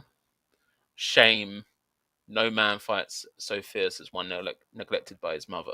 Oh yeah, and it kind of pinpointed to Maker because obviously he's the fourth son, so he would have had less attention on him. Yeah. And he's going to Obviously, fight he better. has that And he's the fierceness that first son. Baelor lacks. Because obviously he's fighting. He said, "I will handle the Kingsguard because they cannot attack me back," and that's when Lionel says the line. But it's also after the flashback, you see that it's also targeted towards Dunk as well. Yeah. Because he didn't know his mother. Exactly. Arian, I would assume, knew his mother at least until and was cared. I don't know. I don't know when his mother died exactly. I think it was the same year. Arian would have known her, so he doesn't have that fierceness. You know? That's why he yielded. Got you. See, I took that directly about Dunk, but you're right. Actually, about the it was a parallel between. It was parallel. So obviously, knowing what we know about Maekar now, that he killed Baelor. Yeah. Obviously, not intentionally, but you know that depends who you are. You might have said intentionally, but he's a sixth son. Killing Baelor wasn't going to get him anywhere. Very true. Or sixth in line, I should say. Yeah, very true. Yeah. And he even said it the next episode, obviously. Right, let's get some shots of the armor because look at that! What a moustache! If he's grown that and they've just dyed it, that is. Well, it's said to be dyed with honey. The most majestic moustaches. So he could be smelling honey right there. I'm telling you what, if I grow old, I want a moustache as majestic as that. Yeah. And that armor is busted. Even the horse looks busted for me. Oh, there we go. Their oaths forbid them to harm a prince of the blood. Yeah. I did forget about that bit. And then is that Robin honorable? Rising says that honorable. The gods will let us know. The gods certainly let us know. The gods will let us know. Mother loved you. Oh, there's the line that he says. You're right. Mother loved you best. And then there's like this short pause between them both. Yeah. Shame. No man fights so fierce as one neglected by his mother. Oh, another banger line, to be fair. And then we get legless Humphrey. No, he's got a leg. It's just crushed. He's got a leg. My man can't walk for the book. He just can't use it. He couldn't walk up the stairs. Come on, get on a horse. Isn't there a line as well where he says, if you're dehorsed, what are you going to do? And he's just like, I hope that doesn't happen. Basically, no. He's so in the previous episode, Dunk says, "I thought your leg was broken." He said, "It is broken, but so long as I can sit on a horse, I can fight." So really, he is screwed if he gets knocked off, which he gets knocked off in the first charge. You see him just getting knocked off. Oh, is he the first casualty? We'll get to him then in a sec. We don't see Beesbury, so he could have been the first casualty. But true. Yeah. And then we get the title card. My man's got a few lines as well. So I thought the helmet from the novella was very nicely done. Straight out of the comic. Perfectly done in my eyes. The graphic novel. They got this absolutely perfect. Absolutely perfect. That looks so good. Looks so good. Well, let's just bring. I was going to Google it, but perfect adaptation that is. Even to be fair, even Arian's mask looks amazing there. Yeah, it definitely differs from the graphic novel, but I think the graphic novel does. They don't really look realistic. Yeah, these ones look more like grounded. Very true. Then you get the lineup of the boys, and then we begin. And I love. What does Beesbury have? Just saw that. See if we can go back. He gets a lot of lines. That's a nice starry sept. Yeah, Ashford Sept. So you got Riesling. I don't know who that one is. So the one next to Lionel is Baelor, Dunk. So yeah, so it goes Robin Reisling, Raymond Fossaway, Okay. Baratheon, Baylor in the Baylor, center, which Dunk. you'd think Dunk would be in the center, but Yeah. past it. Move aside, kid.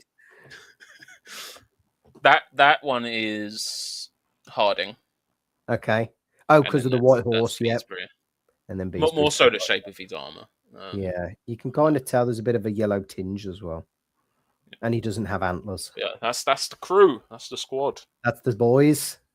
Yeah. Then we get a shot of And then you get this a shot man looking absolutely petrified.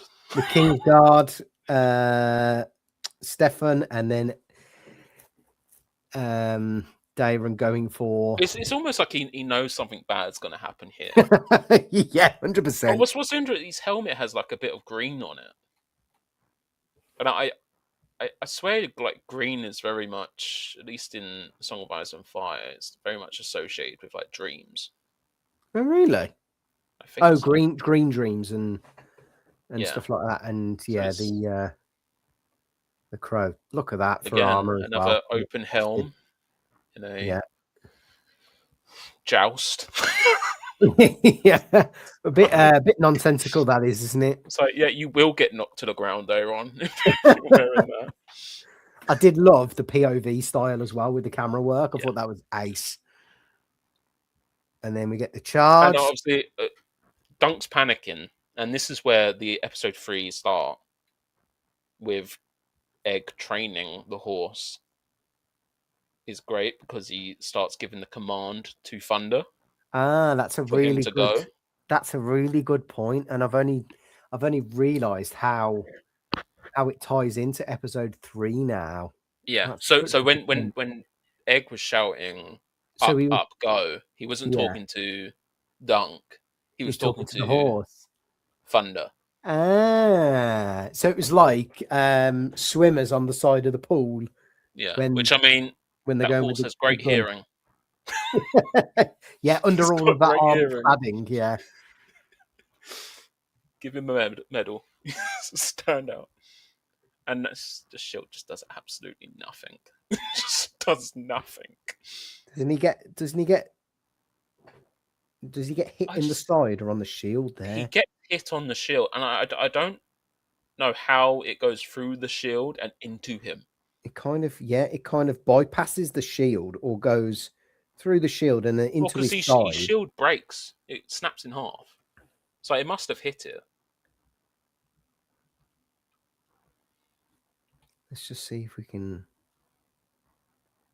Just goes by too fast. I suppose it could have like skimmed it and then went into. Yeah, it does look like that. But Steely Pay, I want my money back. Yes, reinforcement's my arse, mate. He hasn't done anything to that. He's clearly that look like Helms. You know what he is? He's on Team Targaryen. He's on Aryan side, 100%. So he's got a broken lance. He's thrown in like a full-on chest plate. Yeah, some additional freebies, and then we get the mace, which looks cool. This is probably one, like, I don't think anyone would survive that impalement. This is absolutely brutal.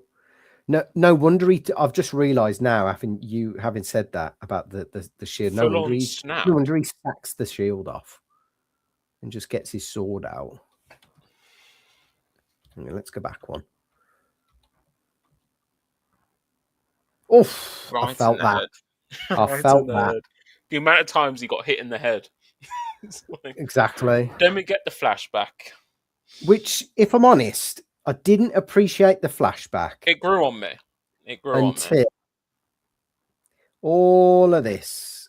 I was a bit bored at this point. I thought, oh God, a bloody flashback. And if you want to go through the flashback, we will. Here's the bit. I mean, on the first lady friend. On my first watch, I guess we can summarize it. I don't see the need to go through it. I'll skim through it. Go on. On my first watch, I was annoyed at it. Yeah. And where? I was thinking, just like you blue-balled me. What are you doing? Yeah, that's it. You know what? That is such a good analogy of how I felt. I was like, for fuck's sake, we've got a flashback right when the it's like getting a flashback, when Jon Snow is fighting the White Walker in Hardhome. Yeah, but so on my second watch, I watched 4 and 5 together on my second watch, Oh yeah. and I think it worked better. Don't get me wrong. It builds up, like, I understand it, but you're right. I think it's where it happens. Yeah, and I think looking back at it, something was needed. Otherwise, we would have had a really short fight scene and nothing after that. Yeah, maybe. Or they would have had to And extend the fight. But even in the books, the fight isn't that long. It does show. I mean, yeah, the book fight is 2 minutes. I mean, it's like a couple of pages, I'm pretty sure. Yeah, that's a bit of a brutal scene. But it is important. It shows, like, just how brutal Dunk's life has been. Very true. In Flea Bossing, you know, he has every right to be a villain, essentially. But he's still still a true knight. He's still, I mean, yeah, he's like a good person, isn't he? And like you said, and it does draw a line from the book where it says Aerion could defeat Sir Duncan the Tall, but not Dunk of Fleabottom. Oh, I heard that as well. Yeah. So we see here he's fierce. You know, he's probably biting a man's ear. It's probably done him good.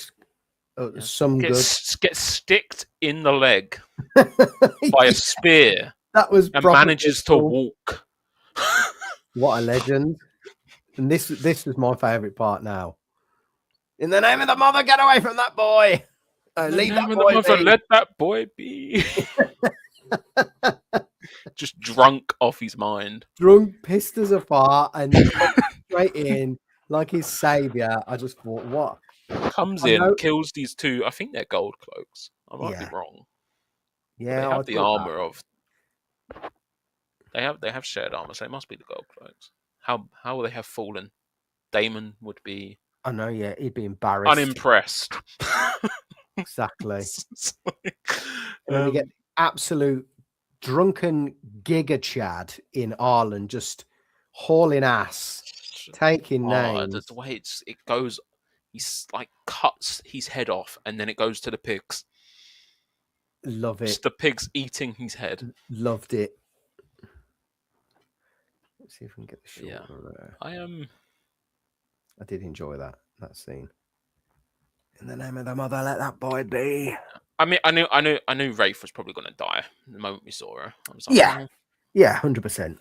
But it's funny because she looks like Tanzel, so that's very true. Actually, you're right. You could see why Dunk saw red. Yeah, and that's I know what you mean. Actually, that's a really good parallel.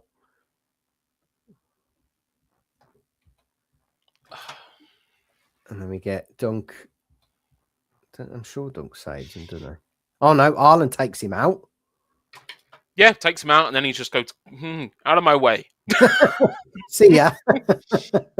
Just goes. And he just fucks up on the horse. And that's where we get this montage of Dunk following him along. Which shows that Dunk's more of a follower than a leader. You know, he was following Rafe. Nicely put, man. I like it. I do like that shot, actually. And then obviously after the death of Arlen, he's had to become the leader when it comes to Egg. Yep, very true. The parallel, he's shifted, hasn't he? Yeah. He's now like the father figure as Arlen was to him. Yeah, for some reason Arlen knows Dothraki, which... Is this where we get the song? Because I thought the song was great. I didn't have a fucking clue what it was saying, but I was just thinking, what's he? I couldn't believe he was Dothraki. Sounds familiar. Dothraki, yeah. Is this? It wasn't until after that I learned he was speaking Dothraki. I was like, oh. How's he learned that then? He's been in Essos. Too much time in Essos. Yeah, he's been in the Free Cities, enjoying his life. This is where he collars Dunk, and this is where we get up. Yeah, great transition. Great transition. Yeah, you're right. And they use that get up again later in the scene.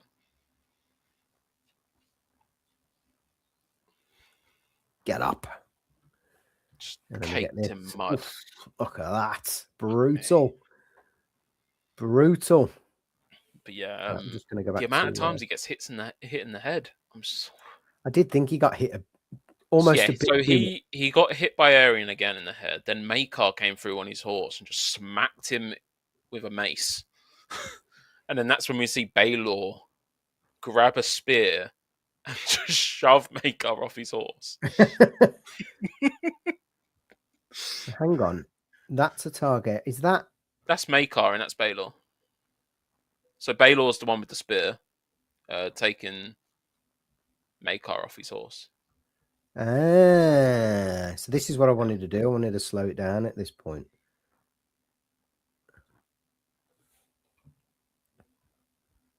So that's Baelor's now off his horse. And then we get Dunk. Which obviously he said to stay on their horse at the start of the fight. Didn't last long. Yeah, it did not last long at all. Absolutely getting pummeled by the Morning Star. And that's where we just get this muddy fight. This is Dunker Fleabottom right here, though. Getting in the mud. Dunker Fleabottom doing what Dunker Fleabottom does. And isn't this where he gets stabbed in the side? Yeah, he gets, I think it's the leg. I might be wrong, but I think it was the leg. But he gets stabbed twice, but the chainmail protects him. Slightly, not too much. Yeah. Still gets stabbed. Yeah, you're right. Yeah. Arian tried to go through his throat by opening up his helm, and Dunk saved it by pushing his hand into the knife. And then Raymond comes through and just slaps Arian off him. Slaps, yeah. See you, mate. But gets hit himself taken up by his cousin. Yeah. I'm sure that looks like his cousin because of the apple. Yeah, that is. Yeah. Interestingly enough, they didn't show it much, but Raymond did have his green apple shield. The apple shield that you see in episode 6. But obviously we don't get the mention of it until episode 6. But it's there briefly. It's there. Then Aaron just stabs him in the back again. What I want to try and find is where I'm sure it's shown where Baelor gets hit in the back of the head. So that's right at the end, just when Arian says "I yield." He gets clouted in the back of the head. There's a quick scene of Raymond and his cousin fighting, and then when Dunk stands up, there's a quick scene of Maekar fighting against both Lionel Baratheon and Baelor. And Baelor as he's fighting Lionel, he turns, twists his mace, and it smacks into Baelor's head. Oh, nice. So it looked as if he didn't actually mean it. Because it's very quick, though, isn't it? At the time when I watched it, it's very quick. I didn't catch it until my third watch. No. And that's just third watch. Dunk absolutely taking a beating. Yeah. Let me just slow this down, see if we can get this by second. So now the crowd are on his side. That's what I loved as well. Dunk Rowan was on his side. Yeah. Rowan taking a beating. Egg looking pretty concerned there, to be fair. Yeah. And obviously we see Maekar's father side come out when Dunk starts to get ninjas Arian. Oof. That was a great shot, that was. Yeah. Accuracy. Brutal. That accuracy there. Which this shows the difference between Arian from the show and the book. I mean, the fight was over quickly. Yeah, to be fair. And Arian did come across as like a coward who didn't really know how to fight. But the fight here, he is, by all accounts, beating Dunk right now. 100% he's winning at the moment. I mean, he's And then the helmet comes off, skillful with the blade. which I think was a bit of a silly decision. Yeah, you're right. He's skillful with the blade. He can half defend, and he's a good hand to hand. Obviously, Duncan's eye was cut here, which is probably why he took off the helm. That's true, actually. Yeah. Yeah. And this is where he grabs the tip of his blade and shoves the hilt into his leg. I thought he got him in the crown jewels. Yeah, but I think later it was he confirmed sliced his leg open, like his groin. Yeah, he's still got to have a son after all. Maegor's not born yet. Maybe then. Exactly. Yeah, this is where Maekar shouts Arian, and the next we see is him getting pulled away by both Lionel and Baelor, and he's just screaming, "My boy, my boy!" Oh yeah, for the first time, he's Dunk's managed to kind of capitalize on. He clearly has a disdain for Arian, but that's still his kid. Exactly. You know, and I mean, even in episode 6, he was watching over him. I think for the first time in the battle, though, Arian's losing. He's probably realised he's fucked. Yeah, exactly. But that's when, Dunk just loses too much blood at that point.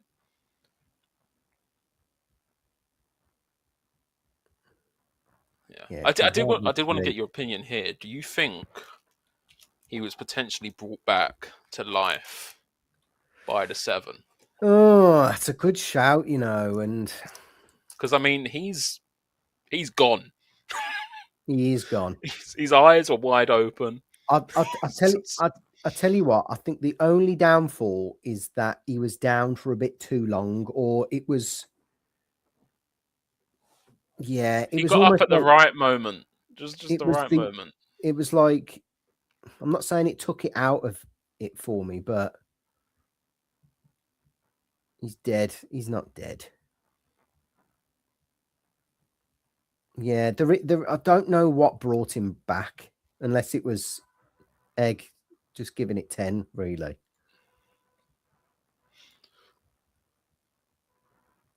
Because that's when he breathed and wait. She's having a great birthday, to be fair. Bloody hell, Lady Gwen. What? I got bouncy castles and trampoline park. She's getting a 7-on-7. Yeah, but you got to think, like, how was her birthday? Prince died. I would have loved to have watched a 7-on-7. It's all fun and games watching it until a prince dies. Does Dunk get brought back by the 7?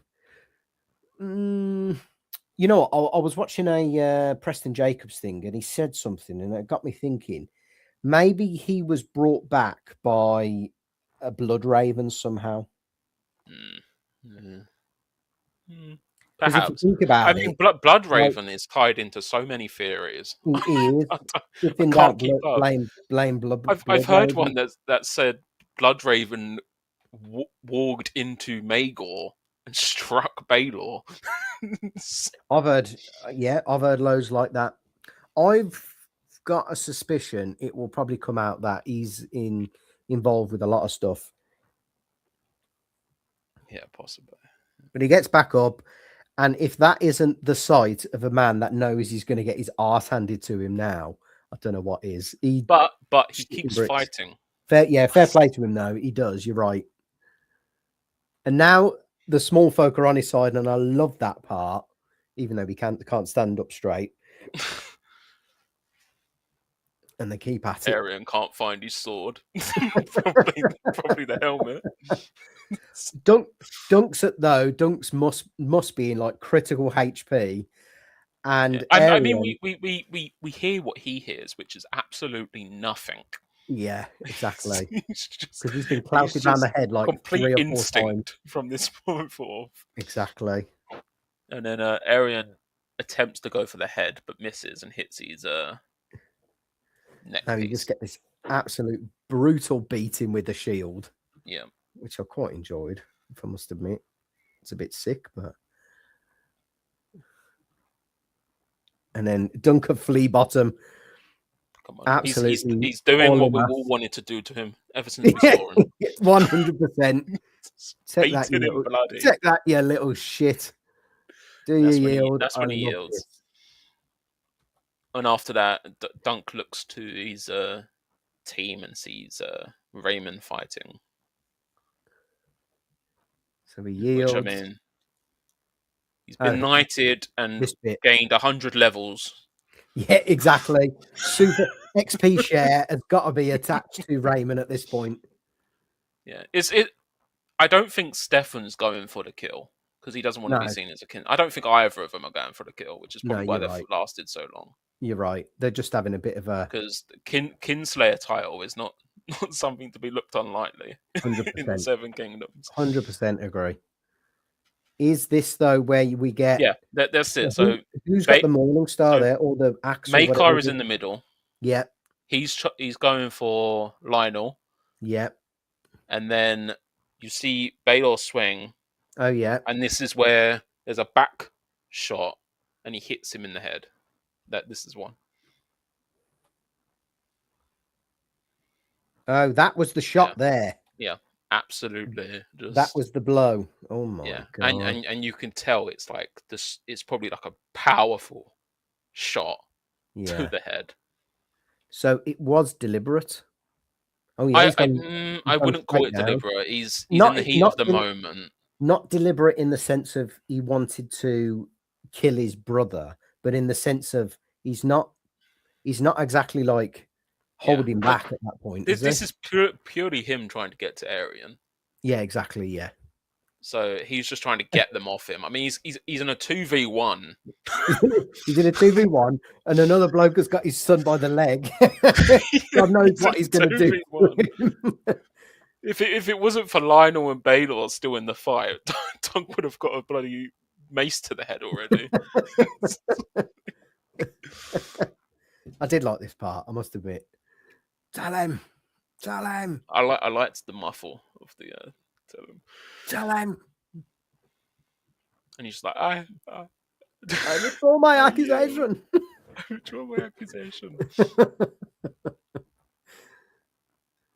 It's a very fitting. I'd also say there's more honor to Arian than his book counterpart, because I've got a bit more respect for him. I remember that. I just forgot. He just chucks him to the floor. When Dunk turns away in the book, Arian goes for his weapon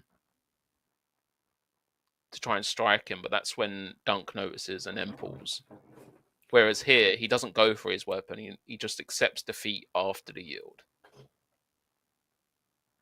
Oh, so really? There's a bit more honor. There's a bit more honor in him. He's a bit more accepting of his defeat. Yeah. Then we get the horn blow.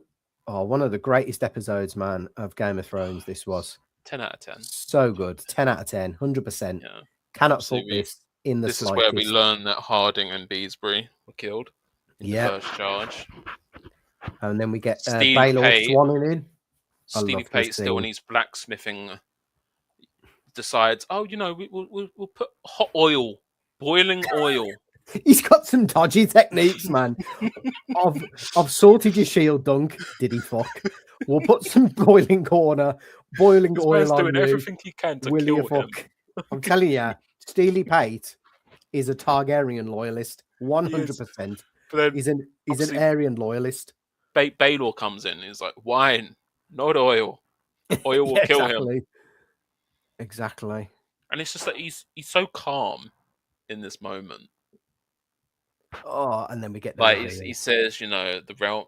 Dunk pledges his sword to him, and he's like, the realm needs good men. Valerian, is that Valerian steel? Is that what he's saying? No. It's he said he asked him to help with his helm.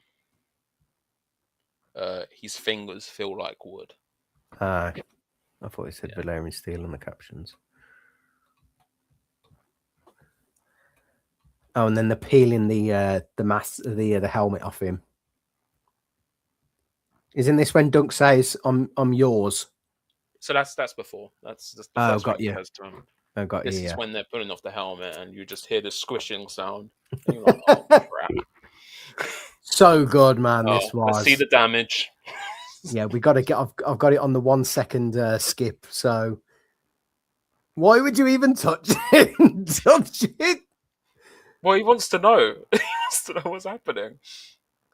Yeah, I think he was dead the moment that helmet came off. Really. 100%. Oh my god, that's And great. you know that the last words he said was, "My brother's mace, no doubt. He's strong." So he's like complimenting his brother's strength. Yeah. And I saw a inside the episode interview with the actor, and he was saying like there's no hate there. It's just like two brothers going at each other as always. Oh yeah, putting everything into it. Like it's not like I want to kill you or damage you in any way, but it's like I want to show you that I am They want strong. to show off to one another. They do. They do. Just not kill each other. And those two were like the two warriors of the brothers. You know, 100%. Ares and Rhaegar were not warriors. Rhaegar was kind of mad, and Ares liked his books too much. But that they were the hammer and the anvil. So it's, Nice little nice here little we point get there, Varg. the jazz music. I'm not going to play it, but yeah, it is a bit weird. This was, man, a bit weird. You just got Lionel just standing there. It's like, Bit of a strange start to the episode with Lionel, but yeah, and the priest the not Maester. pouring. Sorry, the maester not pouring hot oil. Well, he smells the man's wound to see if it's festering, Yes. and he's like, "This man's dying."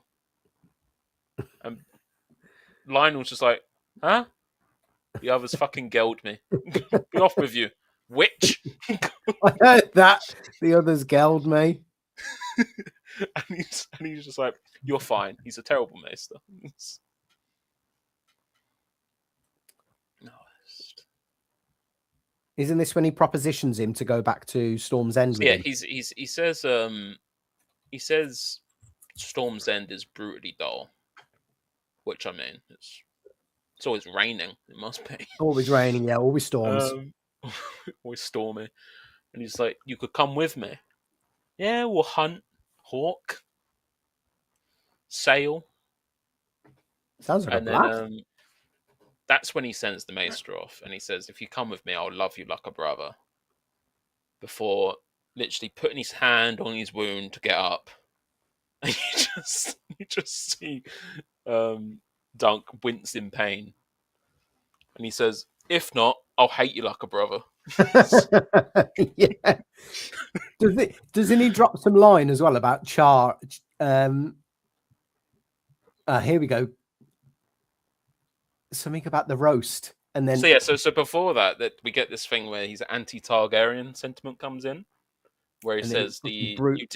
you did the realm of kindness one day. You'll see that the only good dragon is a dead dragon, And then he and says something about that's when Dunk butts in and said, "Baelor risked his life for me. Can you yes, show him a little bit of respect?" and, Lionel says, "I fought for you.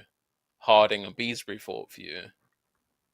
The Apple Boy, your prince fought for you against men sworn to protect him." That's what he said. great line. And Dunk really Great didn't have line. a response to it No, because there is truth in it, really. yeah, there was. But obviously, he fought Maekar as well, so it's. I suppose on reflection, I know we said they were only doing it for their own gain, but I guess if they didn't like Dunk or they didn't have a reason to like Dunk, they wouldn't have been there. I mean, but Baelor could have been doing it for two reasons. He could have been doing it because Dunk's innocent, but he's also probably doing it so the Targaryens, in some way, I think it was political. come out on top. Yeah, I think it was a political maneuver more than anything. But I think they don't imply that implicitly, but I think it was. Yeah, I think it was that. But then I we get do think mainly it's because Baelor's honourable, but that there's a slight political aspect. Yeah, Then he drops some line about the caravan and the roast, and then we get this absolutely brutal transition straight to the roasting Baylor on the fire. What does he say? Sorry about that. Yeah, it was crazy. I thought it was a fucking brutal transition.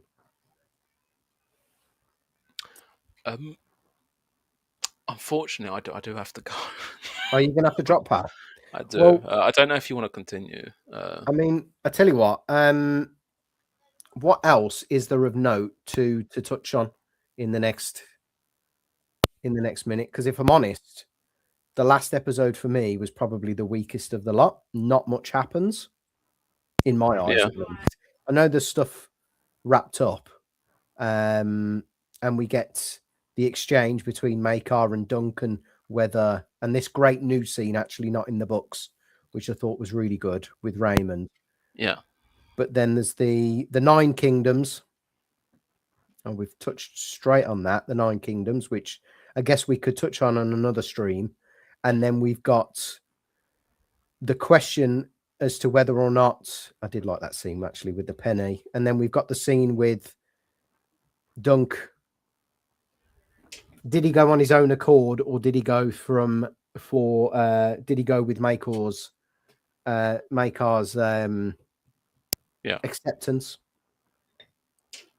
I think he went of his own accord. So do I. It's highlighted. So do I. Well, look, I mean, listen, pal, drop off if you need to. Appreciate you checking in. Yeah. And sorry, I couldn't stay for the whole thing. No, that's okay. And spending this afternoon with me. I'll if you want to do something in the week instead, if you can, that is, I'm happy to pause here, and maybe we can finish off number 6, and we can do the House of the Dragon season 3 trailer reaction then instead. Yeah, that works. Yeah, just give me a date and I'll see if I can do it. Okay. All right. No probs. I appreciate we have been on for 3.5 hours. So look, let's pause here. Yeah. I know we've got a couple of people watching, but let's pause here and we'll come back in the week with, I guess, part 2 of the poddy, and we'll get this finished in a bit more depth, and then we'll do the trailer reaction and go over the news as well. How about that? Okay, that's great. Yeah, that's great. Excellent. All right, buddy. Well, look, let's pause here. Let's wrap it up for today. And Vargs, as usual, pal, appreciate you joining me. And yeah, it's great to be on. Enjoy the rest of your Sunday. You too. Excellent, pal. Great to see you. Bye. Or speak to you. Take it easy. You too. Bye. So yeah, so what we'll do is, I know I intended to do the House of the Dragon trailer today, but I think I do want to get Varga's input on the trailer. And so we will pause for now, and we'll come back in the week. I'll get a date in the diary ASAP with Varga, and we'll come back in the week. We'll get that out on the community posts. Subscribe to the channel if you're not part of the JGITW community. Subscribe to Varga. Subscribe to him on Twitter. Links are in the banner across the bottom. Apologies, it's kind of cut short. I didn't realize Varga was dropping off this early. We did intend to go a lot longer than this, but we'll wrap it up there. Hope you've enjoyed tonight's stream. It's great to be back on JGITW in the week. It's great to be back doing the podcasts. Hope you've enjoyed all of the review. Smash the like button if you have. Subscribe to the channel if you're not part of the JGITW community. And I'll catch you all next week on the next one. Take it easy. Bye for now.